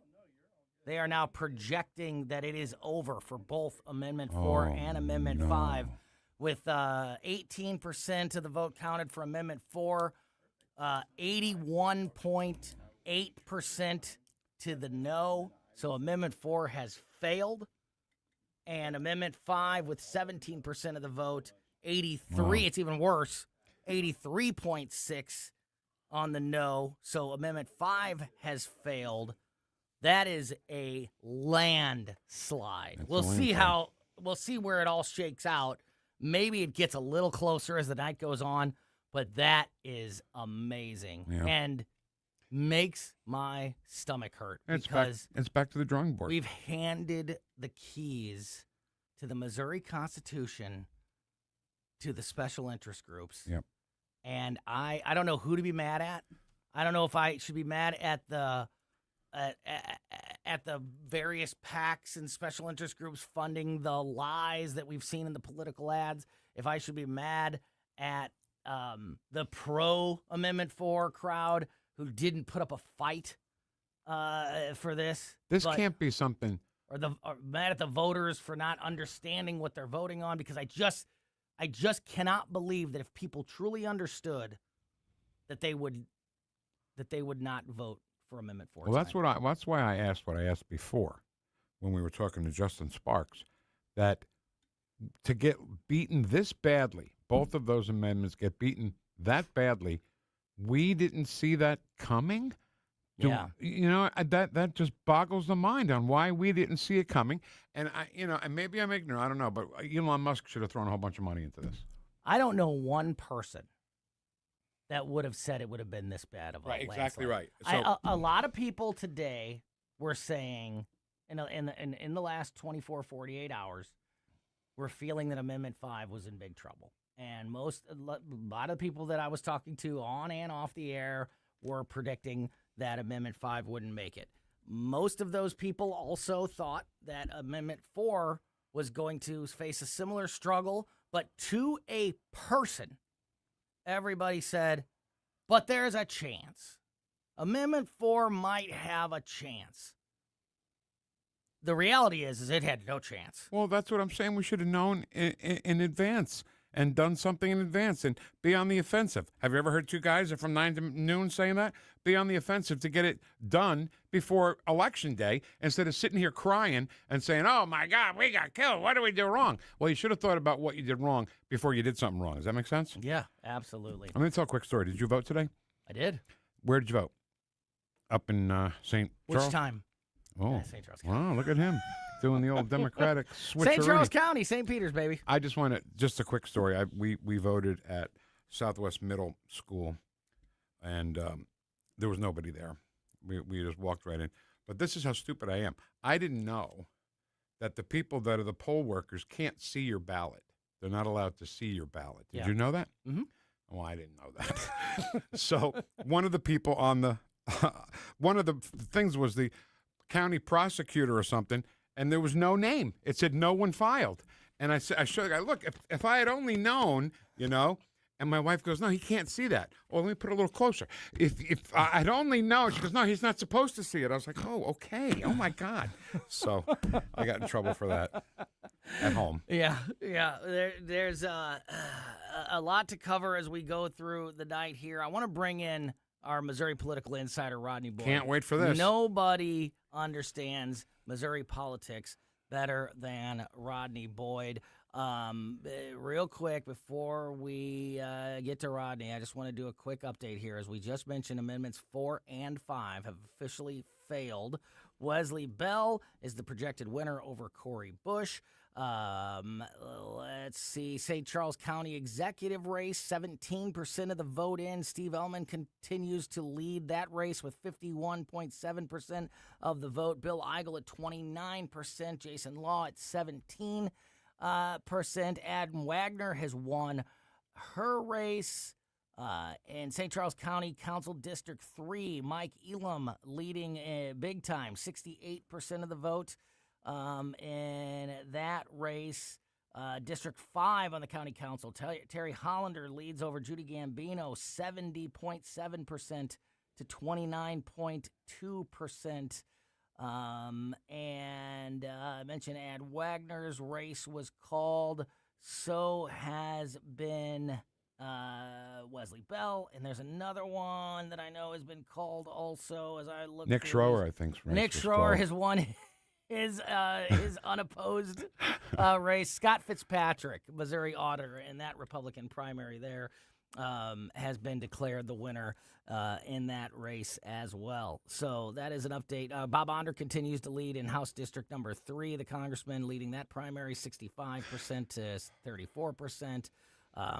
So that's a quick look at some of the top races. We're going to continue to keep you updated on all the latest numbers as they come in, and we are going to be joined by our Missouri political insider, Rodney Boyd's going to help unpack all of this next as you're listening to special election coverage on News Talk STL.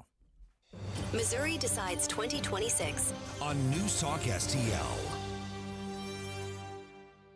What happens next? The U.S. strikes in retaliation. Happens right here. These are evil, sick people, and we have to rid that cancer. Iran will not have nuclear weapons. 101.9 and 94.1. St. Louis is #1 for conservative talk. News Talk STL. Do you know why I endorse Cafe Napoli, all the locations? Visit any of them, and you will quickly appreciate the quality of food, service, atmosphere. So maybe I'll see you at Cafe Napoli in Clayton, Napoli Kirkwood, Napoli 2 in Town and Country, Napoli 3 in St. Charles, right next door to Napoli C. Or maybe you'll find me at Napoli Brothers Pizza and Pasta in the Chesterfield Valley. Now you know why I endorse Napoli, NapoliSTL.com. At Body of Health, we're a small but mighty family operation with big ambitions for your health. I'm Helene Tobler, and I'm jazzed about how our MRI-grade body composition analyzer is putting personalized health and wellness on steroids. It helps me and Dr. Tobler, that's my husband, refine the advice we give to help you feel better and live longer. Body of Health, trusted, discerning, affordable health care the way it ought to be. Learn more at bodyofhealth.com. That's bodyofhealth.com. News Talk STL is proud to have Doug Voss of Safe Money Radio as part of our lineup each week. Doug has been a staple on the St. Louis radio airways for many years as one of the leading financial experts in the area. You can now hear Doug and Safe Money Radio 2 times every weekend on News Talk STL. But in case you miss anything, you can check it all out at DougVossSafeMoneyRadio.com. You could also reach Doug at 844-676-SAFE. That's 844-676-7233. Doug Voss is a registered representative. Securities offered through DHL Securities, LLLP, member FINRA and SIPC. Colombo and Company. The voters in Missouri have spoken, and now it's time to unpack the results and discuss the impact those decisions will have on our future. We'll get into it Wednesday with Missouri political insider Rodney Boyd. Live and local weekdays at 2 on News Talk STL. This is special coverage of Missouri Decides 2026. Brought to you by Fast Signs in Bridgeton, 21 Recycling in House Springs, Gemini Wealth Group, and Freddy's Market. Election night across the state of Missouri, and things are really starting to heat up. We're getting a lot of numbers in and getting a really good idea of how these elections are shaping up. As I mentioned, some of the races that have been called already, Scott Fitzpatrick and his Missouri Auditor Republican primary has been projected. The winner, Ann Wagner, has won in House District number 2. Wesley Bell has defeated in the Democratic primary Corey Bush. That race got over pretty quickly. We have Jason Smith out in U.S. House District 8 the congressman there winning his primary tonight. Amendments 4 and 5 have already failed, already being projected as going down in flames, with both of those amendments getting defeated by, at this point, over 80% of the vote when it comes to both 4 and 5. I'm Tony Colombo in studio with Vic Porcelli, and we are now joined on the line by our Missouri political insider, Rodney Boyd. Rodney, you and I have talked a lot in recent weeks about all of these races and tried to unpack it and get an idea of the momentum. I think you and I both knew, I think everybody knew, that there was a big struggle for Amendments 4 and 5. I didn't think it was going to be this bad. It's bad. What do you make of these races for these Amendments 4 and 5, and anything else jumping out at you in at this stage of the election? So the amendments sort of went the way that my micro conversations were indicating when I talk with people. You and I talked about just interactions with everyday people who were starting to read these things. At the end of the day, in the Show Me State, we're relatively consistent. If we don't understand a ballot measure or a question, if we don't understand it and we don't trust it, we typically vote no, right? And so that's not something unique to this particular election. And I think the challenge that both of these ballot measures had is they were very substantive measures. These weren't quick read type things. I told you I talked to people who were bankers, lawyers, PhDs, who had read both these measures and had more questions than I could answer in a 60-second conversation or a 2 or 3 minute conversation. And they looked at me as someone that should have a quick answer, because they said, well, we associate you with Jeff City and politics, and you can't give us a clear answer, or you can't tell us. So those kind of sentiments were palpable across the state. So it wasn't that these two measures that they didn't pass or went down. If you look at the numbers, it's overwhelming. Overwhelming. 80 high 80 percentages against. What does that really say? It says that the people that were trying to advance these measures didn't do a good job of clearly stating what and the why, right? Mm-hmm. And so voters rejected them. It still leaves lingering the challenges that these two ballot measures were trying to address. What's left to do now is to sort of just lick your wounds from losing these two. But at some point, we still have to have a conversation. And maybe tonight isn't the night, but we have to have a conversation about Missouri's tax structure. You and I said this a couple of days ago. I'll say it again. The current income tax model is inadequate to provide the financial structure that this state needs going into the next 10 to 20 years. Something's got to give. It wasn't Amendment 5. And the way we amend our Constitution makes us vulnerable for a lot of things that people may or may not want to see happen. Makes it easy for those things to happen to a certain degree if you've got the money. Those are two very real conditions that will impede Missouri's ability to be her best or to move into the 21st century. So we have to figure it out. But for tonight, the voters have spoken. And when voters have spoken, we should listen. And that's the real thing I think we're going to be dissecting in the weeks to come. What have the voters said? Did they say that they don't care about the ease of amending the state constitution? I don't think so. Did they say that they don't care about the state's financial structure and challenges? I don't think so. I think they said that the proposals that were put before them today were not what they were willing to buy into. So the answer was, on both of those propositions, a resounding no. Rodney, it's Vic Porcelli. How you doing? Good to talk to you. Good. Finally. Yes.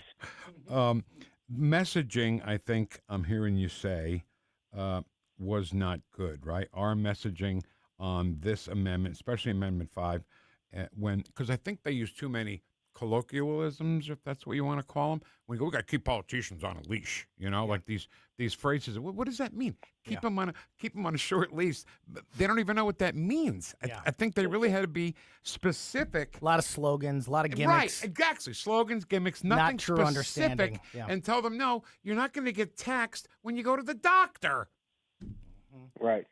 Well, your comment is, I think, a huge sort of reflection of the sentiment. Everybody said, step one, we get. Eliminate the state income tax. That I can wrap my brain around. But the idea that you can't give me some indication of what comes next, that was a bridge too far clearly for 85 or 86% of the people that voted no, right? People wanted to have a sense of, give us some credible, non-goalpost movable sense of what would come next, and then you might have a shot. And when that was not able to be done because the process was, hey, we need step one before we could have that real process, people said no. We live in a state where people are not inclined to sort of just say, okay, I'll trust the government because they're going to do what's right. And once again, it doesn't matter what party's in charge. Mm-hmm. That's just who we are as Missourians. It doesn't matter Republican. So I thought that. And that's a healthy mindset, by the way, at least in my opinion. But that's why the way this was structured was a heavy, almost implausible lift, because you couldn't tell the voters, we're not going to tax you. We're not going to tax your dentist. We're not going to, there's not going to be more taxes on your barber. You're not going to pay more taxes for your plumber. Because we didn't have those answers to give. So, what implicitly we're saying was, give us the tool and trust us to go build a tax policy that's going to be good for you. And like you said, the colloquial and all that stuff is the problem is you take these big policy issues and then you bring in these political sort of campaign firms that are used to putting everything into a 60-second soundbite because they only have 30 or 60 seconds because the ads are expensive. And that's just not the way you're going to do enormously life-changing tax policy in a state like Missouri. It's just not going to work that way. We know that. So in the years to come, this issue will have to be revisited. And I hope that the lessons that we learn from tonight are, you got to appeal to people's common sense, trust their common judgment, and tell them what you ultimately are going to do, and give them a sense of certainty as to what they're voting for. I think that uncertainty was too much of a heavy lift on Amendment 5, for sure. Yeah, and it spilled over to Amendment 4 as well. I hope you're right. I hope they do revisit these things. When it comes to Amendment 4, when it comes to IP reform, we've been screaming about this for nearly 10 years. And we finally get this opportunity. So I don't know when we're going to get another crack at this. Rodney, we're almost out of time. We've got just a couple minutes left here with Rodney Boyd, Missouri political insider, as we unpack these elections. Here's an interesting dichotomy that we've seen across the state of Missouri today. These two amendments that have gone down in flames, both would be, the conservative party in Missouri was the one that made the argument for yes on 4 and yes on 5. And they've both lost by over 80% of the vote at this point. However, when you look across at the Republican incumbents in the state of Missouri, they are winning comfortably. Ann Wagner winning by a large margin. Also, Bob Onder has a big lead in his race. Jason Smith has been declared the winner there. So Republican voters have come out and shown a lot of confidence in the Republican state leadership in Missouri. But on the other side of that coin, did not show any confidence in a couple of these big conservative amendments. Very interesting how that plays out. And that's exactly my point about Missouri voters want a sense of clarity, and they want to understand the why and the what they're being asked to commit to. And the why was talked about, but the what they were asked to commit to wasn't clear enough. I mean, people constantly said to me, I don't understand what comes after we remove the income tax, and I don't really want to wait around until Jeff City passes something and tells me what it is. I want a little bit more of the what before I vote for the why, before I vote for the first part. And they were tied together, so it was conjunctive. So people rejected the whole package. So And then on the amendment process, people were very, very suspicious. You're right, Tony. For years, we've been talking about people amending the Constitution with ease. If you have enough money, you can put your name in the Missouri Constitution. You can put bingo in the Constitution. And people, which has been attempted, by the way. People putting just their name in the Constitution has been attempted in Missouri and gotten further than it should. Go ahead. I'm sorry. Missouri voters frowned on that. Yeah. So there's no sense of people are okay with that. But Missouri voters couldn't digest this complicated approach that, you're going to have to now vote in every 8 congressional districts. I had someone ask me the other day, how many congressional districts do we have? And this was a person who's very educated. So they were asking me that because they were like, what is all this? It was too much. We have to have a very clear question that we put before the voters with the what we're doing and why. And if people can understand the what we're doing and the why we're doing it, you've got a better shot. But for the opposition, it was very easy to muddy the waters on both those different points, and people just don't currently trust the overall government apparatus. They may trust their particular congressperson or their particular state rep or senator who they know, but that's about as far as their trust would extend on election night when you put these other complicated questions on the ballot that people just couldn't clearly understand the what and the why enough to say, I'm going to do that. Yeah. So that's why you saw the duality. And I'm going to vote for the Republican folks that are in office that are generally advancing these ideas, but I'm not going to vote for these policy changes because the what and the why don't make any sense to me. I'm not clear about what they're ultimately trying to do. Yeah, lack of understanding, I think, was a big part of this, and I'm making my list of who I am going to blame for all of it. I know that I'm angry at a lot of people about this, but there's also a lot of good, there's also a lot of positive things happening across the state of Missouri tonight, and we're going to continue to get you updated on all of these races. I know we've talked a lot here recently, Rodney. Tomorrow, Wednesday, is our normal day. I'll follow up with you. Hopefully we get a chance to talk to you again tomorrow and continue to unpack these results. I'll be listening to that. Yeah. Rodney. Very good. Thank Rodney you both. Boyd. Thank you both. Thank you so Good much. night. Great stuff there. Missouri political Boy, he's insider, good, isn't he? Rodney Boyd. He's the best. He's really good. When it comes to Missouri politics, there is nobody better than Rodney All right, Boyd. stop showing off. Let's go. Move it along. We are going to move along here. As I mentioned in that conversation with Rodney, we saw Ann Wagner being declared the victor. Congressman Bob Onder continues to hold a big lead in his race. St. Charles County executive race has not been updated too much here lately. Steve Ellman continues to have the lead there with 51% of the vote, 29% for Bill Eigel, 17% for Jason Law. Looking for an update on that race, hopefully coming in very soon. Amendments 4 and 5 have both gone down in flames. Wesley Bell has defeated Corey Bush. That is a look at some of the big races. We will update you on more of them as we continue the conversation. Plus, we'll be joined by Jamie Allman as we continue with election coverage here on News Talk STL. Missouri decides 2026 on News Talk STL. All the information I need on the drive to work. Mike Ferguson in the morning. I keep it on throughout the day, whether it's local, national, or something big that's happening overseas. News, analysis, and opinion. St. Louis is #1 for conservative talk. News Talk STL. Jamie Allman here, tossing and turning over retirement worries. You're not alone. 3 out of 4 Americans share your concern about having enough saved. But here's the thing. A comfortable retirement isn't out of reach, even if you're planning for 30 or 40 years ahead. Every day, Jeff Portman from the Gemini Wealth Group helps people avoid the critical mistakes that can derail their retirement. Build your path to financial confidence. Visit GeminiWealthGroup.com or call Jeff directly at 314-888-0123. Securities and advisory services offered through LPL Financial, a registered investment advisor. Member FINRA SIPC. Elevate your brand's visibility with Fast Signs of Bridgeton, your local experts in visual solutions. From custom signs and banners to eye-catching graphics and displays, we bring your vision to life. Need indoor decor, outdoor signage, or vehicle wraps? Our team delivers quality and creativity on time, every time. Don't just make a statement, make an impression. Visit Fast Signs of Bridgeton, proud partner of the St. Louis Blues and preferred sign company of St. Louis University Athletics. Visit fastsigns.com.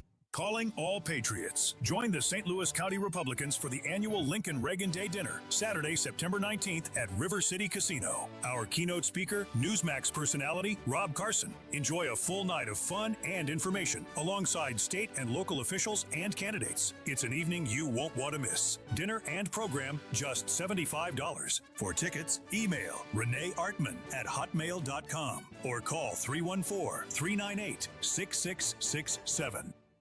Got scrap metal, junk cars, or old appliances taking up space? Turn that clutter into cash. Since 1968, 21 Recycling and Scrap Metal has been the area's trusted name for recycling. We buy copper, brass, aluminum cans, scrap iron, wheels, catalytic converters, AC units, water heaters, washers, dryers, and yes, junk cars too. With our brand new truck scale on premises, getting paid is fast and easy. Old Highway 21 by Highway M or 21-recycling.com.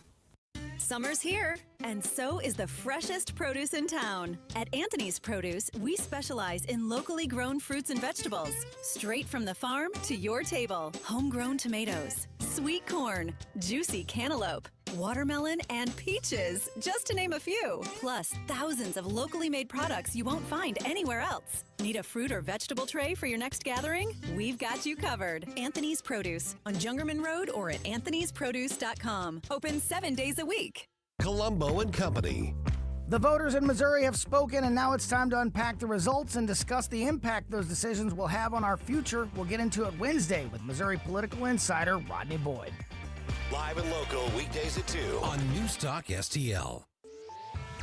This is special coverage of Missouri Decides 2026. Brought to you by Fast Signs in Bridgeton, 21 Recycling in House Springs, Gemini Wealth Group, and Freddie's Market. Really interesting night as we continue to watch the numbers come in and keep you up to speed on all of these important elections on election night across the state of Missouri. You're listening to election coverage here on 101.9 and 94.1 News Talk STL. Tony Colombo here in studio with Vic Porcelli and producer Cole. Great stuff from Ronnie Boyd in that last segment, helping to understand and unpack some of these results that we have seen today. Amendments 4 and 5, both just going down just overwhelmingly. We talk a lot about 80-20 issues. Oh, boy. Vic, this was an 80-20 issue, both of them, for Missourians, which is just highly disappointing for me. We've also seen, a lot of strength when it comes to some of the Republican incumbents across the state of Missouri, with Ann Wagner winning her primary race. Bob Onder continues to hold a big lead in his race. Down south, Jason Smith has won his primary challenge. Keeping an eye on the St. Charles County executive race, Steve Ullman continues to lead there. Travis Wilson continues to lead in District 106. We saw Scott Fitzpatrick, the auditor, win his race. That race has been called. We'll keep you up to speed on more and more of these races as we get the numbers in throughout the evening. Right now, joining us to help unpack all of this madness, Jamie Allman is on the line with us. Jamie, anything surprise? I mean, other than how badly 4 and 5 are getting beaten, anything really surprising to you or standing out at this point of the night? Well, first of all, you guys are doing a great job, and so great to have Vic in the studio, man. Does he have meatballs or anything like that, ready to go? Or what's he doing? We have deli sandwiches. We have sandwiches all over from Capriati's. Got my sandwich. Yeah, I figured as much. Yeah. Booyah, baby. So I got to tell you, the margin of victory on the no votes of Proposition of Amendment 5, just totally shocking to me. I can't believe that 80-20 in a red state would oppose an income tax reduction. Currently, it's 82.5 with 33% of the vote in on Amendment 5. 82.5 against eliminating the income tax. I would have never predicted that either. I can only attribute that to, I think the voter turnout was low. I'm surprised. I think some people just don't have a vested interest in this, which is crazy because, 50% of the country doesn't pay income taxes, so they don't really care. So I'm not quite sure what the reason for the result, but I'll tell you what, it's low voter turnout. I can't tell you how many people I talked to today, even in my own sphere. I was like, did you vote today? It's like, oh, I forgot. Oh, I didn't know about that. This August primary is a disaster as it is. But, man, I can't believe that a red state would vote for – I mean, listen, Missourians are really great at voting in great candidates. We got Josh Hawley. We got Eric Schmidt, who are two rock star heroes. We got Trump winning this state by, 60, 70%. And to have people vote against an income tax reduction is just really surprising to me. And it's only because I think the people really who were opposed to it, really tried to kind of insinuate this thing that there were going to be other taxes involved, whatever, which actually was a lie.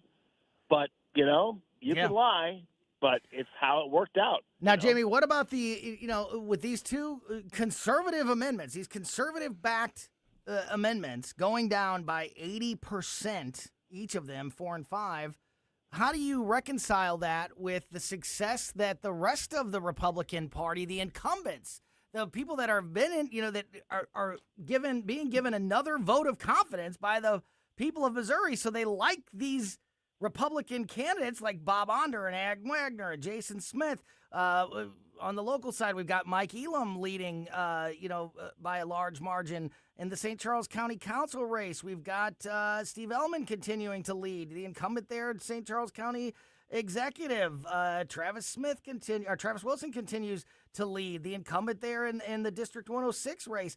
These Republicans that put forward these amendments are still getting a huge vote of confidence. It doesn't really jive that it would be such a big difference between the two, does it?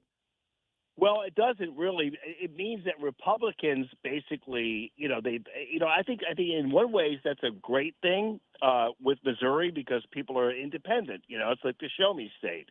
And so you're going to get people voting for these candidates, but also voting against these really, I think, what are conservative endeavors with this amendment. It's, and Proposition 4 was like so conservative, but there were people saying, well, this isn't conservative. It's taking our freedoms away. And Missouri is like the worst state in the country as it relates to how it allows amendments to, I've heard you talk about this on your show, Tony, where you have our amendments are what are we reaching at? Like about 80 or whatever? No, 129. 129. Yeah. There you go. Yeah. So it's like it does reflect a diversity in the viewpoints of conservatives in Missouri who will more than gladly vote for a Republican.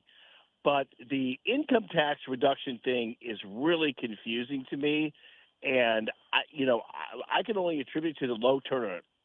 Yeah. I really honestly think that turnout was incredibly low. I think that there were people talking about how in St. Louis County there was a high turnout, this and that. They were predicting a high turnout, but you're right. It's going to be really interesting to see what the truth there is. It's going to be 20. It's going to be 20-something%, buddy. Yeah. I mean, there's no way that it's higher than that. And that's a shame, really. Jamie Allman. That really. Yeah, great stuff. Really appreciate your time. We'll be tuned in tomorrow and every weekday at noon to 2, the 3 Martini Lunch with Jamie Allman. See you tomorrow, baby. On News Talk STL. Right away. Thanks, Jamie. Right, yeah, we'll talk to you tomorrow. Hey, one race to call very quickly. Yeah, real quick. Very tight race. Nick Schroer has been 100% of the vote in the uncontested race. Absolutely. That's Vic Borselli. I'm Tony Colombo. We're going to reset, get you an update on all of the races as we head into the 9 o'clock hour, and we'll be joined by Tim Jones next. Missouri decides 2026 on News Talk STL. The Herzog Foundation is the vision of its founder, Stanley Herzog, and it exists to promote quality Christ-centered K-12 education nationwide.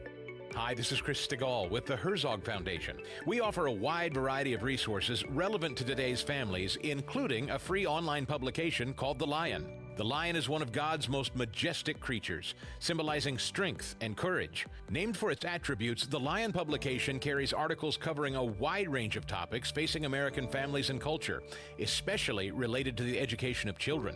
The Lion can be found online at readlion.com. That's READ lion.com. Sign up for The Lion at readlion.com and find dozens of must-read articles published every day. Visit readlion.com and subscribe for the weekly and daily digests so you never miss an article. Readlion.com. That's readlion.com. In Missouri, your home works hard to keep up with the weather. Johnson Heating and Cooling works harder. We're a local family-owned company specializing in residential heating and cooling, service, repair, replacement, maintenance, even new construction. Our NATE-certified technicians and trained comfort specialists keep families comfortable across Wentzville, O'Fallon, St. Charles, and beyond. Call 636-332-4141 or johnson-heatingandcooling.com. For over 50 years, Freddy's Market has been Webster Grove's family tradition on Big Bend, serving up what matters most, quality you can taste and prices you can trust. Stop in today for our ready-to-eat burgers and hot dogs, fresh daily sandwiches, made-from-scratch deli salads, and our famous store-smoked meats.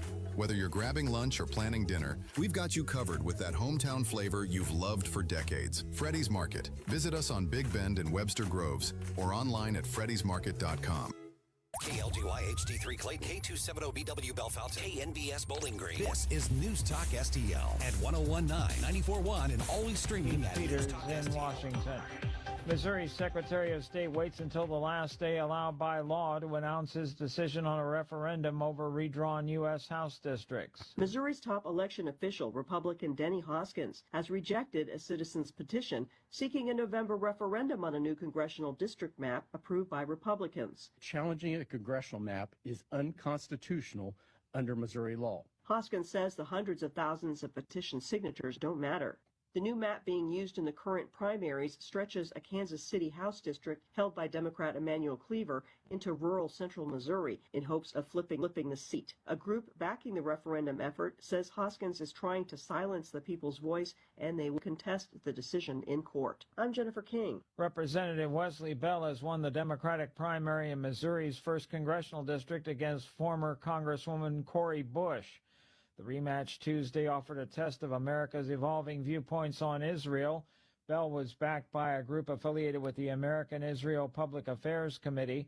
The pro-Israeli group also financed his ouster of Bush in the 2024 primary after Bush criticized Israel's response to Hamas's initial attack. Michigan is offering the country its clearest gauge yet on the direction of the Democratic Party as primary voters in the battleground state choose between a left-wing standard-bearer and an establishment candidate. Although there have been similar contests around the country, this one is holding extra weight because Michigan is a key state in presidential races. Abdul El Said, backed by Senator Bernie Sanders, is up against four-term Representative Haley Stevens, supported by Senate Democratic leader Chuck Schumer. Results so far show El Said in the lead over Stevens with a little over 20% of the vote counted. More at townhall.com. You've probably heard all those ads for life insurance. Just a few dollars a day, apply online in minutes, no medical exam. Simple, easy, and cheap, right? Now you're thinking, maybe I should get a quote. Well, smart thinking. Everyone should have life insurance. But here's what they don't tell you. Those few dollars a day rates, they're for young people in perfect health. That's why everyone calls Big Lou the 50 to 60-year-old not-so-perfect candidate, like you. You take prescription meds, and you're overweight. Winner, fried chicken dinner. Well, Big Lou works with life insurance companies that want people like you, with no surprises after you apply. In fact, if you're a 50-year-old guy with a few health glitches, Lou could probably find you $1 million of term life coverage for about $200 a month. So, yeah, you need life insurance. But unless you're young and healthy, you gotta call Big Lou, because he's like you, older, heavier, and on meds, too. Get a quote right now at 800-555-2085. 800-555-2085 or biglou.com. Lebanese and Israeli negotiators are talking. From the News Talk STL Weather Center. I'm First Alert 4 Chief Meteorologist Steve Templeton. Another near normal hot day on the way Wednesday with some storms too. A low of 71 and a high of 90 on Wednesday. Mostly sunny, turning partly cloudy. The chance for storms comes in the evening, especially late evening for St. Louis. A low chance for some strong winds with any storms late evening Wednesday. Then overnight into Thursday, more scattered storms are likely. Some could produce some isolated pockets of flooding into Thursday morning. A low of 70 Thursday morning. Then in the afternoon, mostly cloudy. Slim chance for a few showers Thursday afternoon. The better chance will come Thursday night, and a high of 85 as it cools down but stays muggy for Thursday. That's the latest from the First Alert 4 Weather Center. I'm Chief Meteorologist Steve Templeton. This hour of News Talk STL brought to you by Window World of St. Louis. For replacement windows, doors, and siding, call 800-GET-WINDOWS. That's 800-GET-WINDOWS. For over 50 years, Freddy's Market has been Webster Grove's family tradition on Big Bend, serving up what matters most: quality you can taste and prices you can trust. Stop in today for our ready-to-eat burgers and hot dogs, fresh daily sandwiches, made-from-scratch deli salads, and our famous store-smoked meats. Whether you're grabbing lunch or planning dinner, we've got you covered with that hometown flavor you've loved for decades. Freddy's Market. Visit us on Big Bend and Webster Groves or online at freddysmarket.com. Jamie Allman here, tossing and turning over retirement worries. You're not alone. 3 out of 4 Americans share your concern about having enough saved. But here's the thing. A comfortable retirement isn't out of reach, even if you're planning for 30 or 40 years ahead. Every day, Jeff Portman from the Gemini Wealth Group helps people avoid the critical mistakes that can derail their retirement. Build your path to financial confidence. Visit GeminiWealthGroup.com or call Jeff directly at 314-888-0123. Securities and advisory services offered through LPL Financial, a registered investment advisor. Member FINRA, SIPC. When you count on Connor, you're getting the timeless American values that have guided our company from day one. Hard work, impeccable service, and honesty. At Connor Roofing, you aren't just getting a roof, you're getting safeguarded by a neighbor who cares. When you count on Connor, you're receiving protection for your home, your family, and your peace of mind. Visit ConnorRoofing.com. Hey everyone, this is Jesse from Reach Reproductive Health, and I need you to mark your calendar because on October 22nd, it's going to be a big night in St. Louis. It's going to be our 2nd annual Reach Gala, and it's happening at the factory. Incredible live music, powerful speakers, a night to celebrate life, and to support the Reach mission. Stay tuned to find out who's taking the stage. I promise you won't want to miss it. Registration is open right now at outreachforlife.org/gala. This is special coverage of Missouri Decides 2026. Brought to you by Fast Signs in Bridgeton, 21 Recycling in House Springs, Gemini Wealth Group, and Freddy's Market. All right, heading into the 9 o'clock hour now on this busy election night across the state of Missouri. We are getting more numbers in, and we'll get you updated on many of these important races here in just a moment. I will say, Jamie Allman, who we were just talking with, a lot of the conversation, Vic, by the way, I'm Tony Colombo, Vic Porcelli alongside in studio here at News Talk STL. Tim Jones live from the West Coast going to be on with us in just a moment. Before that, though, we just talked to Jamie Allman. A lot of the conversations that and a lot of the experiences that I've been hearing from people has been about a strong voter turnout today for a primary midterm election, at least, for that number. All of those numbers, all those reports that I got early in the day. And I voted this morning, and had a pretty busy precinct. I'm starting to think that, and then Jamie, we just talked to, so I kind of had this idea that there was going to be an above average voter turnout. But now I'm starting, but Jamie just said that he doesn't think it's going to be that. Yeah. And I'm starting to maybe shift the narrative to there was a lot of motivated voters that came out this morning and early and voted. But as we watch the totals, for example, St. Charles County right now, with almost 60% of the total vote in, is 21.5%. How about that? That's not the 30% that a lot of people were predicting going into today. So Jamie, he's so intuitive when it comes to this stuff. Yeah. You know what I mean? When we were here in this room on the presidential election in 2024, he called how many electoral votes Donald Trump would get, and he missed by 1. Yeah. He said 313. It was 312. I was like, how does he know that so definitively? So Smart guy. As we start this 9 o'clock hour, some of the races that have been called, Ann Wagner has won her race. Scott Fitzpatrick in the state auditor Republican primary has won by a large margin. Both amendments 4 and 5 have officially lost by nearly 80%, more than 80% when it comes to Amendment 5. Bob Onder in District 3, the congressman, race is not called yet, but has a 66% of the vote lead in that primary in District 3, with nearly 60% of the vote counted there. So the congressman well on his way to a victory there. We are still watching the St. Charles County executive primary. The incumbent there, Ellman, continues to lead with just over 50% of the vote.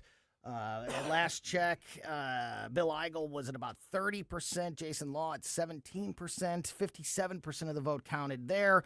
So a lot of these, some of these races still outstanding, and we're waiting for more numbers to come in. But a lot of answers already, as we're just a couple hours post poll closing here in the state of Missouri. Let's get Tim Jones on the line and get his thoughts and reaction.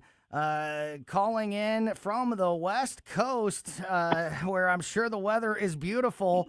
But here we got to talk about what's going on in the state of Missouri. Tim, thank you so much for taking a few minutes out of your time, because I can't think of anybody better to help us unpack these election results than the former Speaker of the House. Tim, how are you? Thank you for your time.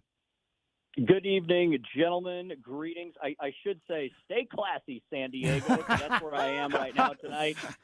And California, especially Southern California, is a beautiful place to visit. But of course, you don't want to live here if you're a conservative. But this is the part of California that still does have some conservative in its bones, because there is a huge naval base here, of course. Top Gun made this area famous, right? It's where the famous flight school is. There's a huge Navy presence here. A lot of military families live here in this region. So it's a beautiful part of the world. The sun is still shining here. And you know what, guys? The sun will rise in Missouri as well. I've been through too many of these rodeos to get excited or depressed one way or another just because of one election. There's going to be a lot of great things I'm going to be happy about tonight. I will be sad about the failure of Amendments 4 and 5. Huge missed opportunity. I think a lot of Missourians are going to regret, because now I ask you, all right, for all of you, especially on the conservative side, who voted against this, or if you claim to be on the conservative side, what's your plan? I haven't heard a lot. I haven't heard a lot of alternatives from the anti-everything crowd. But again, the sun will rise tomorrow in Missouri. We will carry on. The public policy battles will continue. So I'm watching, just as much as I'm watching the final numbers on 4 and 5 to see how good or bad it's going to be. They're both losing by over 80%. Over 80%. Yeah, I'm also very concerned about who the next policymakers of tomorrow are going to be. There's a lot of huge House and Senate primaries that are going to be decided tonight as well. The future growth of the Missouri Freedom Caucus will be dependent upon a lot of those races as well. So, like I said, I don't get exacerbated one way or the other. Not overly excited, not overly depressed. Tomorrow we'll pick up the pieces of everything and we'll move forward. But Missouri's got a real problem with these initiative petitions. Tony, you've done a great job analyzing the situation, as well as all of our other shows. We've talked about it on Jones and Arps ad nauseum. And Missouri is really going to have to fix this problem, or we will go the way of California and Colorado, both of whom have nearly identical IP systems as what we have in the Show Me State. Wow. Hi, Jim. How are you? It's Vic. Hey, Vic. So we were talking to Rodney Boyd, and boy, was it great to talk to him about messaging. I think the messaging was terrible on 4 and 5 on the commercials that we saw and what people were saying. And I just, sometimes I know I'm a little crude in between 9 and noon, but, you go walk into a Walmart and the lady's got a clipboard there and she says, hey, do you want to sign a petition for women's health? And you don't even realize you're signing a petition for abortion. I mean, I don't know where we start to turn this around. And I mean, I don't know. And how to get the message out. How to get what's that the messaging? understanding to the voters, because clearly we failed with that. Absolutely. Well, I'm not sure how much more simple it could get, fellas. People are either not paying attention, or I think what really happened here is what typically happens in these issue campaigns. Democrats are great at circling the wagons. Republicans are great at the circular firing squad. Okay? Yeah. If Amendment 4 and 5 go down, which appears they very much are, it is because Democrats and the left and the media, which is leftist except for us, were all united against it, right? They walked in lockstep. They're like the giant Borg. Republicans, there were some disaffected Republicans. Well, they claim they're Republicans. Why you wouldn't want to eliminate the income tax, why you wouldn't want to protect Missouri's Constitution from this continued leftist assault that we've had for the last 15, 20 years is beyond me. But some people were swayed by ads. Now, look, Amendment 4, there was not much of a campaign there. I don't know where the campaign was supposed to be. We all talked about it. We all promoted it, but there wasn't a well-funded campaign in favor of 4. On 5, there was. And I admit, 5 was an aggressive plan. It really was. Perhaps people weren't ready for that much of an overhaul of our tax system. Perhaps if it had just been only an income tax elimination plan, something that I proposed, by the way, for the last – well, guys, I passed it when I was Speaker of the House 12 years ago, right? Yeah. And you know what happened after we passed that original income tax cut? Every Republican got reelected again and again and again. And then we cut the income tax. We cut it from 6 to 4.7%. You know what happened to the budget? The budget grew again and again and again. So income tax elimination works. Look at Tennessee. Look at Florida. Look at Texas. Look at Kentucky. Look at Kansas. Yes, Kansas went back to the drawing board, and they cut their income tax as well. Income tax elimination works. Now, Amendment 5 included other items and other things. It talked about overhauling the sales tax system and fixing that broken, antiquated mess. Maybe people weren't ready for that. What probably happened with Amendment 5, it was excellent public policy. It was a tough political sell, obviously. Here's a funny little thing. Amendment 5, a massive tax cut, goes down in flames, while Amendment 1, which we haven't talked about at all, which is a continuation of taxes for Parks and Rec, which I think is a good thing, but that wins with 82.1% of the vote and was wrapped up, right after the polls closed. So Missouri voters overwhelmingly okay with those taxes, but don't want to eliminate the income tax. Just one of the weird sort of messages coming out of today. Well, Tim, I want to ask you this before we run out of time. Yeah. You talked about the Missouri Freedom Caucus and the continued Republican leadership in the state of Missouri. Outside of the disappointments with Amendments 4 and 5, a lot of the incumbent established Republican leaders are having a great night. The ones that were challenged, like Bob Onder, who is a regular on your show, the Tim Jones and Chris Arps show each and every week, checking in with our listeners on your show. He is that race hasn't been called yet. I imagine it will be at some point soon. He's got nearly 67% of the vote in District 3 with 60% of the vote in. We talked about Ann Wagner, holding on to her seat. Jason Smith holding on to his seat.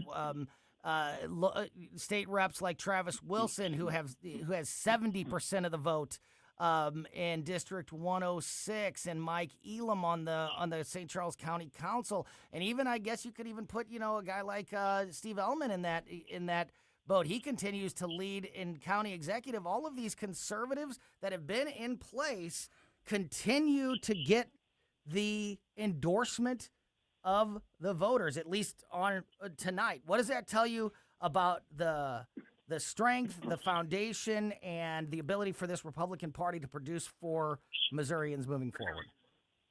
Well, look, it shows that people like true conservative warriors like Bob Onder and Eric Burleson, who both supported Amendments 4 and 5, right, guys? So, yeah. I mean, it's not that people they just didn't like the particulars of those plans, but they liked the people that supported them. Now, how schizophrenic is that, right? Bob Onder and Eric Burleson, two congressmen in Missouri, two of the most conservative congressmen in Missouri, were full-throatedly in favor of Amendments 4 and 5, and they're going to easily win. Yeah, they win big, but those issues lose big. It is a weird dichotomy. It is. And you know who else is winning? You know who else is winning in most of these primaries? I just looked quickly. Most of the legislators on the state level that supported Amendments 4 and 5, that voted for it. I'm going to give you an example. Rick Bratton, one of the founders of the Missouri Freedom Caucus. He's running for that new congressional seat in western Missouri. He looks like he's going to walk away and walk into Congress and join Onder and Burleson and Jason Smith. I'm going to note 4 of my best friends. Jason Smith already winning his race tonight, too. I'm glad you mentioned that. He's already been predicted to win. Yep. 4 of my best friends from my legislative years, who I still am very, very close with, are all going to be in Congress. I'm going to have a red carpet laid out for me up in Washington, D.C. I love it. But Rick Bratton full-throatedly supported, voted for, endorsed Amendments 4 and 5.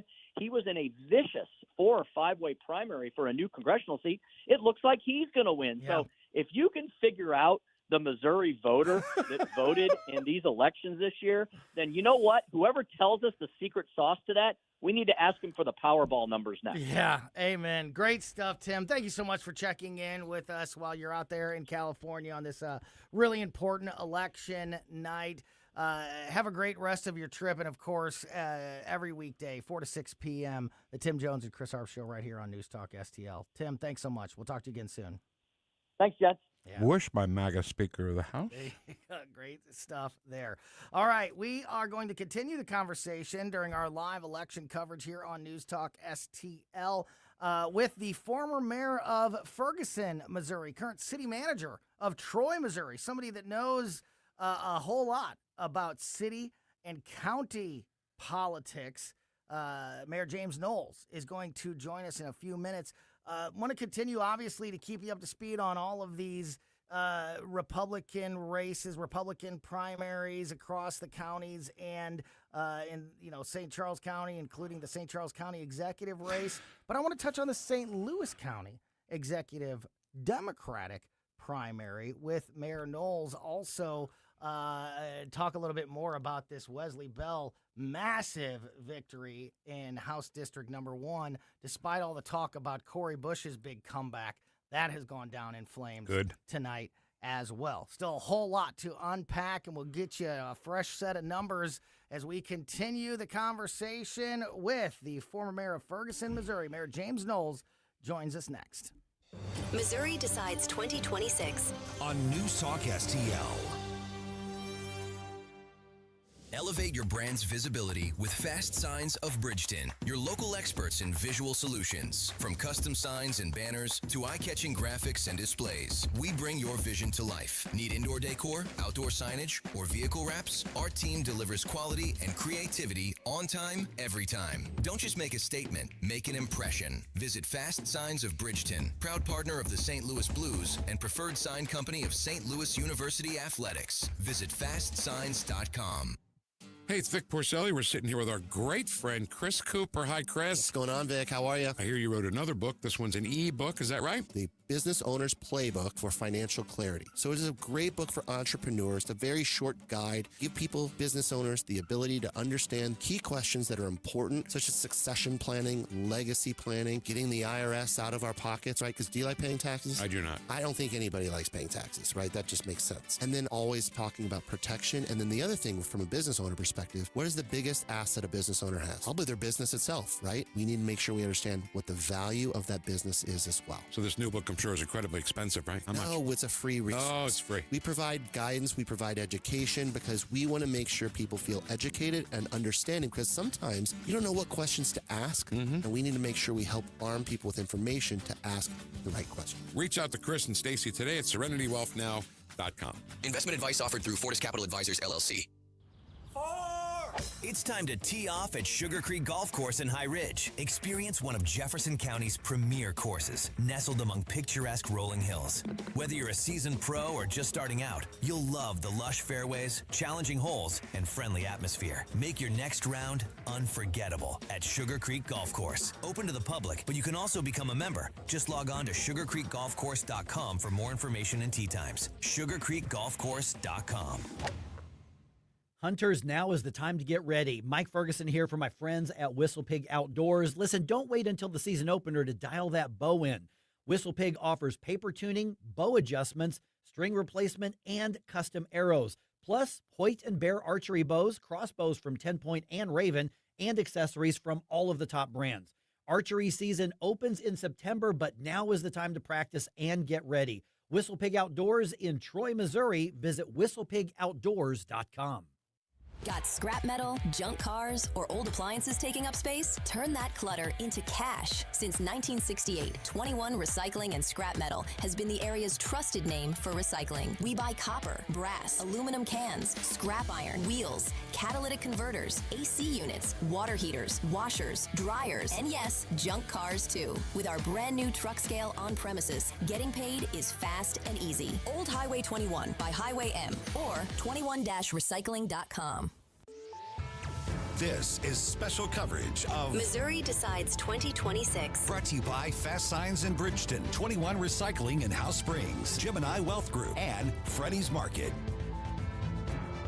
Got a really good idea of how this election day is shaping up here across the state of Missouri as we have a little more than a half an hour left here in our live election coverage on News Talk STL. I'm Tony Colombo in studio with Vic Porcelli, and producer Cole is here as well.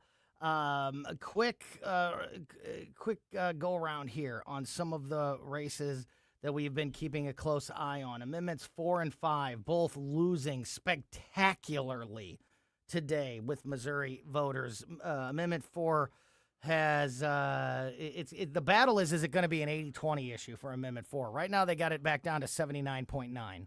So who would have thought? 79.9 rejecting Amendment 4 of the voters with 65% of the vote in. Amendment 5 doing even worse, losing by 82.8%. We also have a big, as Tim and I pointed out in that last segment, we just talked to Tim Jones about, even though those amendments went down terribly, many of the conservative leaders in Congress and across the state of Missouri that endorsed those amendments have won big today. And a lot of the Republican leadership has won in the ones that were challenged in the primaries, like Ann Wagner and Jason Smith and Bob Onder. We're seeing that shape up in some of the state races, like the one with Travis Wilson. That's the second time I did that. Okay. Travis Wilson in St. Charles. St. Charles County Executive, we continue to see Steve Ellman lead that race with nearly 60% of the vote in. The current county executive has nearly 51% of the vote, with Bill Eigel at 29 but essentially 30%. Jason Law at 17.5. So a lot of these established Republicans continue to get the endorsement of the people. Mike Elam, St. Charles County Council District 3, he's way ahead. I don't know why this race hasn't been called yet. He's got nearly 70% of the vote with 90% of the vote in. Terry Hollander in District 3 leading over Judy Gambino, 71% to 28.7%. So really interesting stuff shaping up there. I did want to touch on, and we have the perfect guest on to do that with, some of the St. Louis County. We've talked a lot about St. Charles County and some of the other areas around the state of Missouri.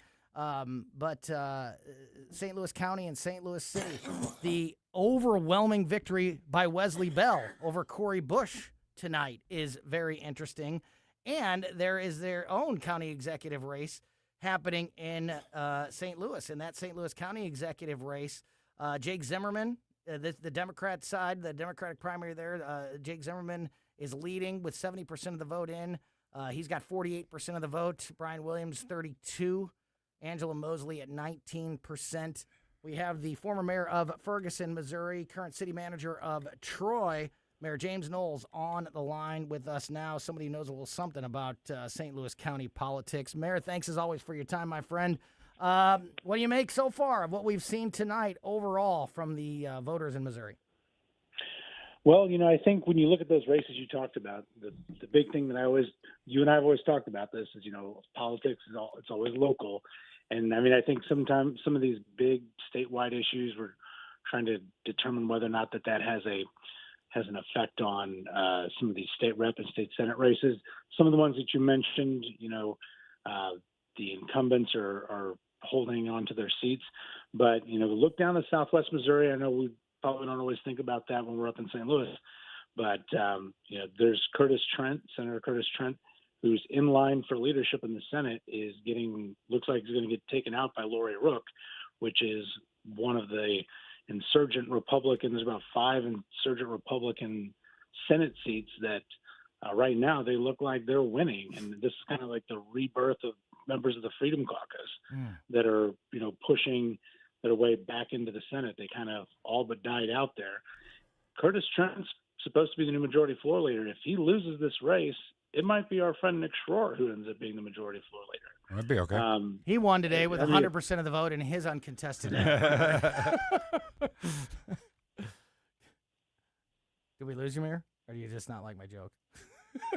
Tony's jokes do suck. Did we lose James? Did we lose James? I guess we did. Oh, no. Because you know what I want to ask him when he comes back? Yeah, let's get James back on the line. See if you can reconnect with Mayor Knowles. Oh, we got him? There we go. Mayor, you there? Yeah. All right. Sorry about that.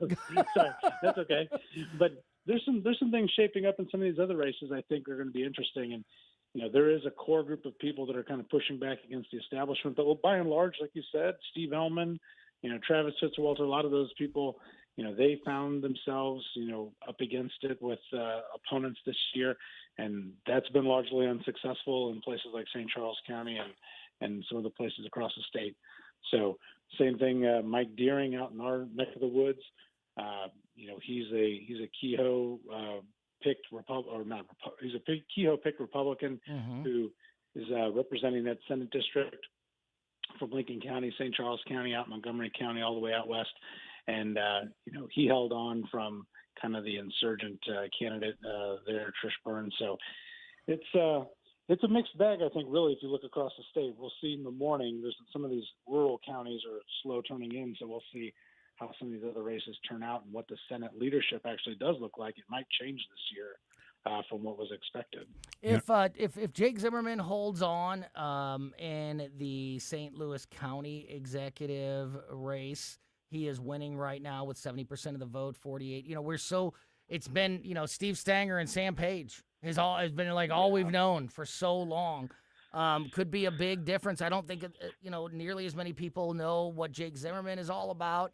Also, as much as I don't like a lot of Wesley Bell's politics, I'll take Wesley Bell over Cori Bush every day of the week. See him double up Cori Bush in that race in District 1. Obviously, Democratic leadership continues in the city and the county, but it's a little bit different. It's some new names outside of the Sam Pages that we've gotten so used to over the last several years. Is there any hope in your mind that this could be a step in the right direction for people who have been so upset about the super progressive path that the city and county have been on? I don't know that I have a lot of hope. Ultimately, the party is the Democratic Party continues to, drift to the left, further and further. There's clearly the far left wing, which I think we've seen at least mostly be rejected. That's what we've seen with Cori Bush here.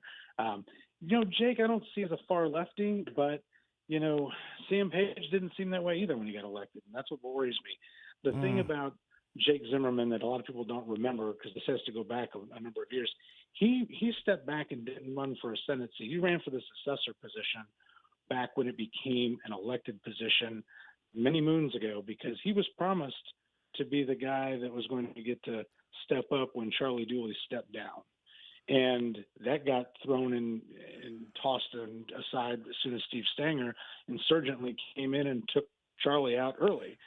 So he's been sitting there waiting in this dead end, what he thought, I think, was a dead end job for 12 years or so.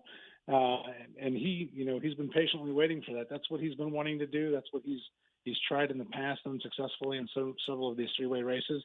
I think the three-way race helped him in this, obviously. If you look at the numbers, Brian Williams had a huge core group of support among many up here in North County. But when Angela Mosley got in that race, we knew that there was definitely going to be a lot of vote splitting, especially among North County Democrats, especially among the African American Democrats.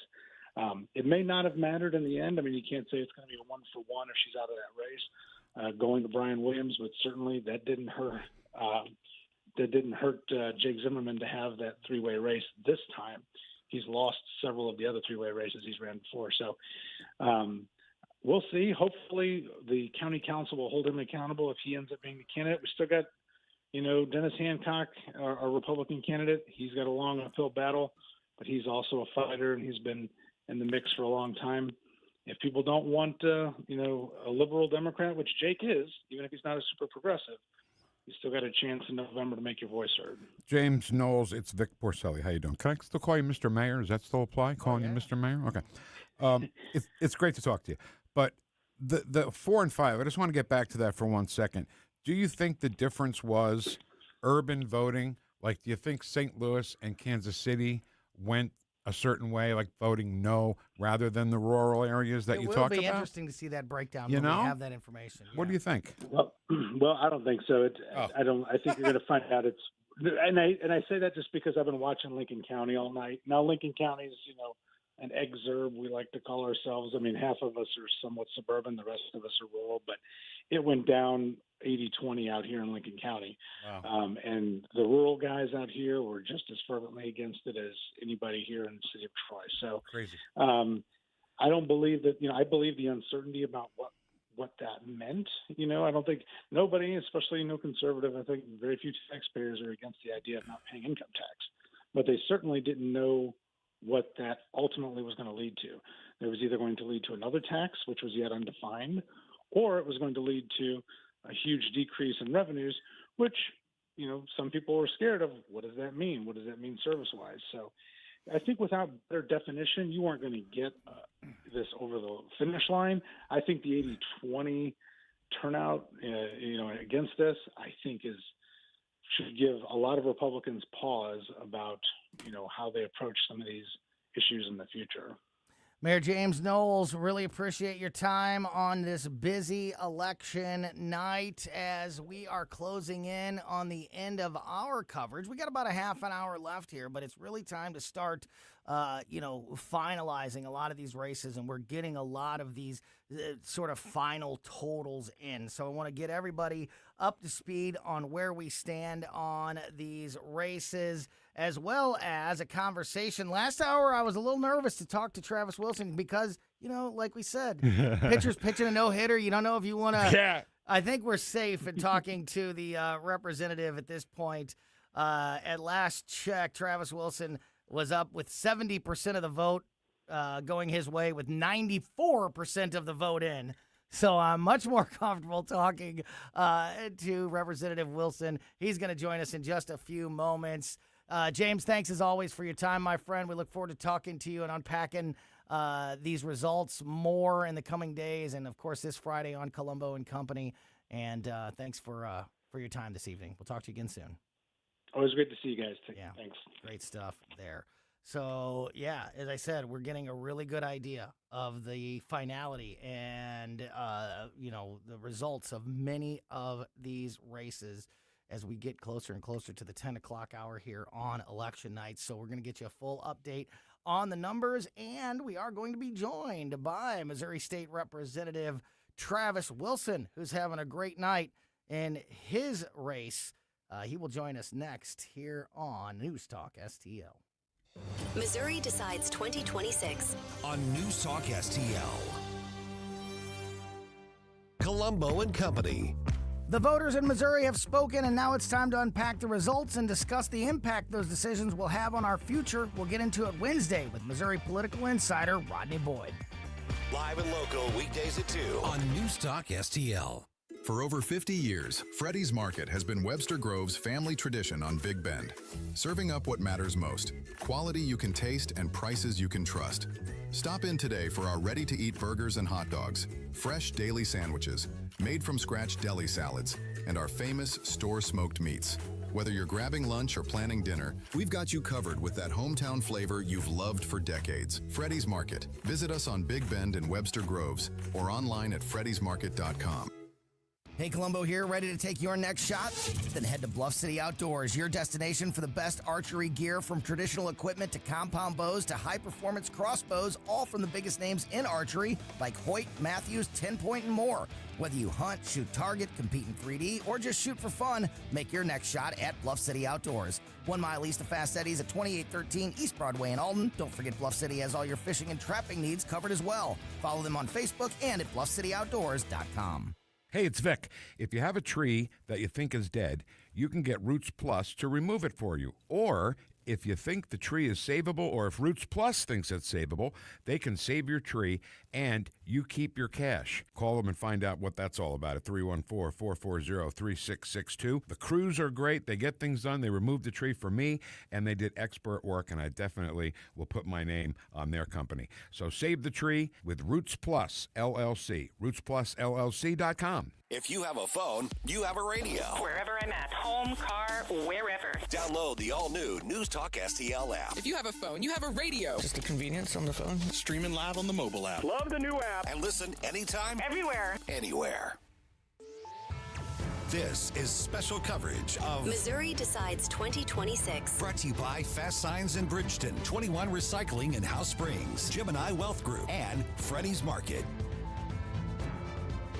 Welcome back into the studio here. Election coverage on News Talk STL. Tony Colombo with Vic Porcelli and producer Cole. A couple of final results. As I mentioned, we're getting to the finality of many of these races.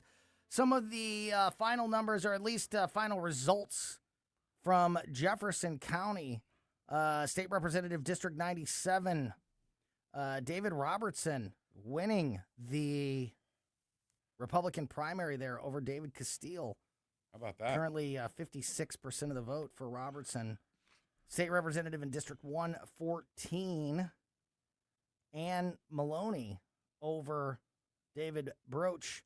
And in the Jefferson County executive primary, Tim Whitney over John Stockton. We've talked a lot about the county executive race in St. Charles and in St. Louis County, but a pretty definitive victory there in Jeffco for Tim Whitney. Couple other updates here. Bob Onder well on his way with 67% of the vote. Lead there with 79% counted. Bob Onder's got 67% of the vote. We've got wins by Ann Wagner and Jason Smith also in the Congress. And as we look at some of the state rep races, on the line with us now is the state representative for District 106, Travis Wilson, who I think got his no-hitter. Safe to say now, congratulations, Mr. Representative. 70% of the voters have voted for Travis Wilson tonight, with 94% of the vote counted. Congratulations on a big night. Travis, how are you feeling? You know, I'm feeling really great, Tony, and while I'm on the air with you, I've got a room full of wonderful people, and I just want to tell you that I've got the best in all of Missouri. Trav's team came through. I want to say thanks to everybody. Thank you, guys. We were afraid to call you because we thought like you were pitching the no-hitter. Yeah, you know, an hour ago it was you were winning, but it was still early, and it's like I don't know the rules there. I don't know what the superstitions are. Can you talk to somebody that's still kind of in the middle of a race? But your lead only grew as the night continued. And you can say that about a lot of your colleagues in the Congress, both at the state level and at the federal level. There's been a couple of upsets where the incumbent has lost. The David Castile race that we just mentioned in Jeff County being one of those. But a lot of the Republican, incumbents that were primaried this year held those offices, at least, heading into the general in November, and in many cases, like yourself, by big numbers. What does that tell you about Missouri's support for this Republican Party after a night like this? Well, Tony, I think it's pretty obvious that the people of Missouri definitely trust the leaders that they have sent to Jeff City. They sent us there to do a job, and we're going to continue to work hard for the people of Missouri to make sure that our communities are well represented. I think that the people who have been in Jeff City that are a part of our Republican caucus have held true to the promise to cut taxes and to help us grow business and to help us do what it needs to happen in order to have more opportunities for our children and grandchildren, and we're going to continue to do exactly that. What do you think of the disaster for Amendments 4 and 5 today? Both amendments that were endorsed and created by the Republican majority in the state of Missouri, and it's presented an interesting dichotomy where we saw so much of the incumbent leadership across the state of Missouri at both the state and federal level get a ringing endorsement from the voters tonight. Two of the Republicans' biggest pieces of legislation, these amendments, went down in flames. How do you how do you mesh those two thoughts together and make it all make sense? Well, obviously, we would have liked to have seen better results with both Amendment 4 and Amendment 5. But at the end of the day, I think what happens is we have to, it's incumbent upon the incumbents to do what it takes to communicate well with our constituents and make sure that we are getting the word out. I think that we did a decent job, but we obviously could have done a better job of trying to tell the story about why 4 and 5 were important to our state, important to our state's future. And, clearly we have more work to do as we continue to move forward. We have to win the hearts and minds of the people of Missouri to the important things that exist, like 4 and 5. Clearly, we're going to be taking that sort of thing up again because we want to continue to push forward and make Missouri a better state. You know what? Hi, it's Vic. I heard you say, I think I heard you say what we've been saying all night, that it was the messaging on Amendment 4 and Amendment 5, right? You got to tell people exactly what it is, not tell them, hey, let's keep the politicians on a short leash. So, with that being said, can Dennis Hancock get the messaging right and beat Jake Zimmerman and be the next St. Louis County executive, possibly? Well, a Republican winning that race in St. Louis County, that would be quite the big sea change, would it not, Travis? It would. And you think back to the last time there was a Republican in that seat, it's been decades. And, I love the St. Louis region. I love St. Louis. I love St. Louis County.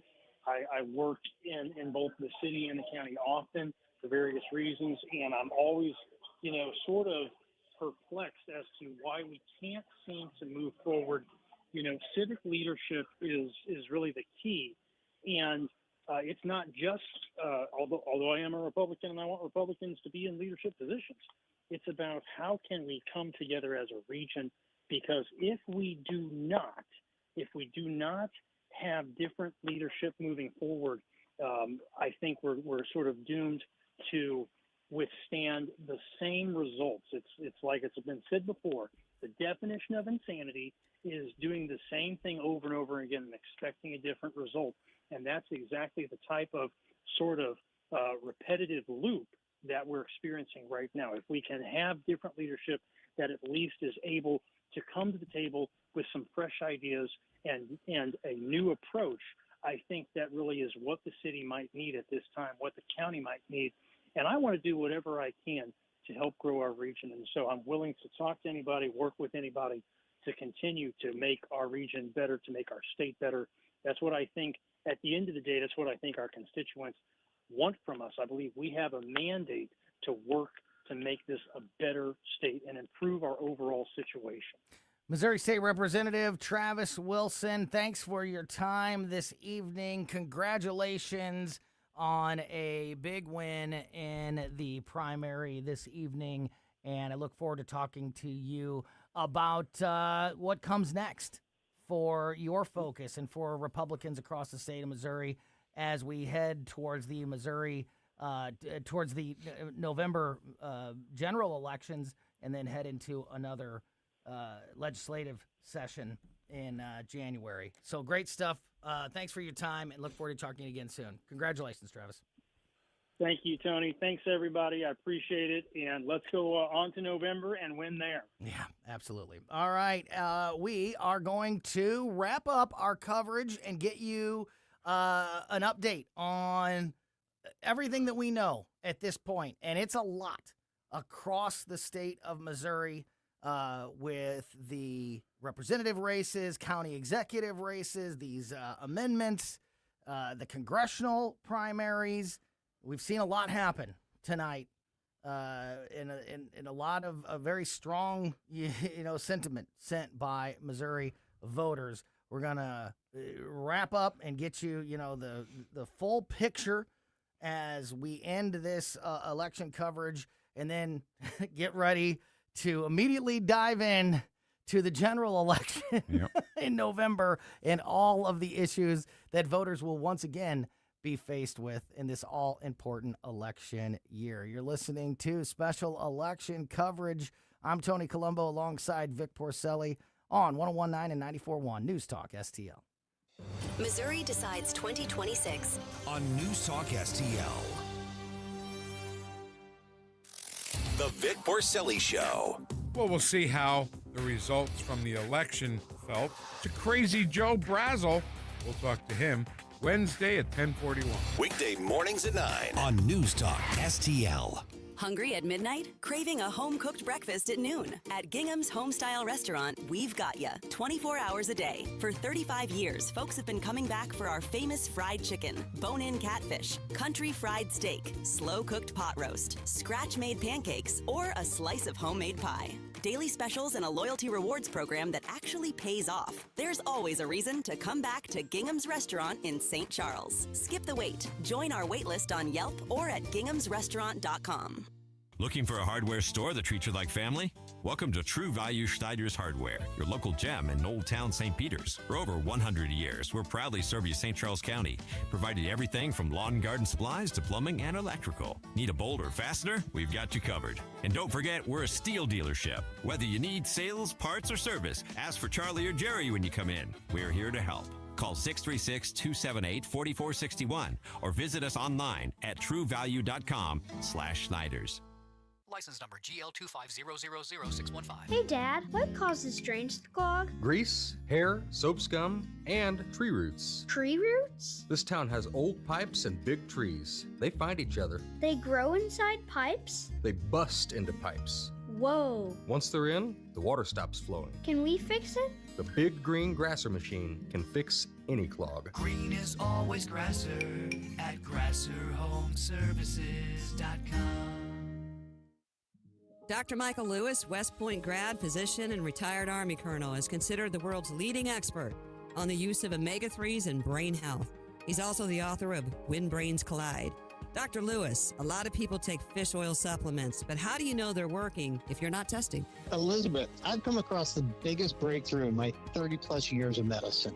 What if you could test yourself at home to see if your fish oil supplements are actually working? And then have the right product, a combination of fish oil and olive oil, a perfect Mediterranean diet in a bottle delivered right to your doorstep. This is the answer to the American ultra-processed food diet. Email me at test@brainhealtheducation.org. That's test@brainhealtheducation.org. Email Dr. Lewis today at test@brainhealtheducation.org and take the first step toward a healthier brain. Your future self will thank you. That's test@brainhealtheducation.org. This is what's happening. We attacked Cargo Island last night. And Iran retaliated. They struck targets in Kuwait and Bahrain. They'll agree on everything, and then they'll go have a news conference and say we never even talked about it. 101.9 and 94.1. Number one for conservative talk. News Talk STL. This is special coverage of Missouri Decides 2026. Brought to you by Fast Signs in Bridgeton, 21 Recycling in House Springs, Gemini Wealth Group, and Freddy's Market. All right, just a few minutes left here in our election coverage on News Talk STL. Tony Colombo in studio with Vic Porcelli and producer Cole. Vic, let's go over some of the things that we know from tonight. We know that Amendments 4 and 5 were absolutely destroyed, and there's a lot of answers. There's a lot of explaining to do for a lot of people. There's a lot of questions that need answers. There's a lot of failures of communication and voter outreach. Messaging. For these two conservative-backed amendments to lose so completely when so many of the Republicans that put this in place won overwhelmingly in their races. Yeah. There's something that's missing in that communication. So unpacking the huge losses of Amendment 4 and Amendment 5 are going to be a big thing moving forward. Amendment 1 passed overwhelmingly. That is the amendment that continues to fund parks and recreational areas around the state. Big wins tonight for Bob Onder and Ann Wagner and Jason Smith. Big win for Wesley Bell. Nick Schroer. Nick Schroer running unopposed gets 100% of the votes. St. Charles County executive race. 80% of the vote in, and Steve Ellman very comfortably ahead with 50.4% of the vote to Bill Eigel's 30%, Jason Law's 17%, not officially called, but that appears to be what the results are going to be there. We just talked to Travis Wilson, District 106. He has held on to his seat.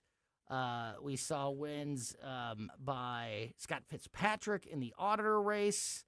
A lot of big wins for a lot of incumbent Republicans. A couple of outliers to that. David Castile is one of them in Jefferson County, an incumbent that lost his state rep primary race today.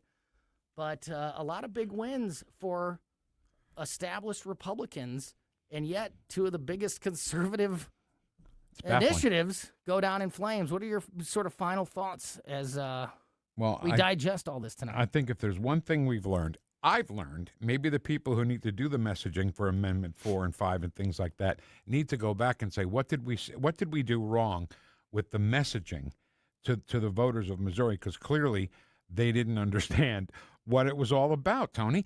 And, the ballot itself was worded weird, and referenda are always worded weird.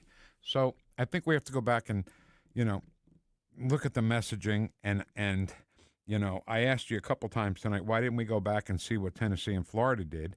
And you said we did, but we didn't win. And Tennessee and Florida did. So we did something wrong. We put the blueprint out there. Well, specifically with Amendment 5 in the income tax plan.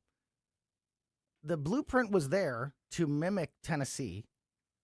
And if we voted no, like we did, it would be more like mimicking Colorado. Right. So the blueprint was there. But the messaging, as you've mentioned over and over again, the explanation. It's all messaging. Yeah, and getting the information out to the voters was a massive problem on Amendments 4 and 5. Well, let's learn. Let's learn from this, Yeah.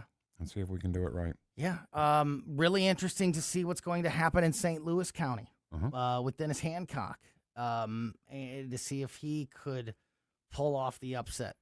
And in November, and a county that has been led by Steve Stanger and Sam Page for such a long time, could be a change there. Yeah. The overwhelming condemnation of Cori Bush, by St. Louis voters. Steve Ellman, as long as he doesn't get in any trouble and stays, he'll be the county executive in St. Charles for 24 years. There's only been 2.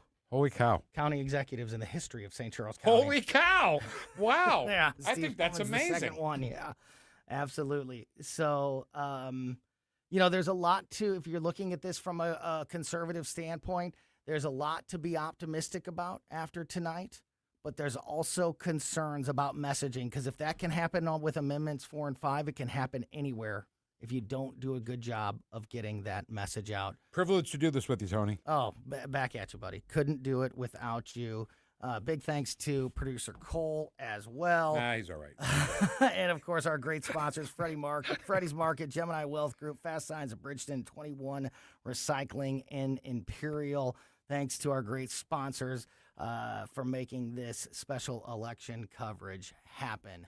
You have been listening to special election coverage. More tomorrow throughout the day right here on News Talk STL. Jamie Allman here, tossing and turning over retirement worries. You're not alone. 3 out of 4 Americans share your concern about having enough saved. But here's the thing. A comfortable retirement isn't out of reach, even if you're planning for 30 or 40 years ahead. Every day, Jeff Portman from the Gemini Wealth Group helps people avoid the critical mistakes that can derail their retirement. Build your path to financial confidence. Visit GeminiWealthGroup.com or call Jeff directly at 314-888-0123. Securities and advisory services offered through LPL Financial, a registered investment advisor. Member FINRA, SIPC.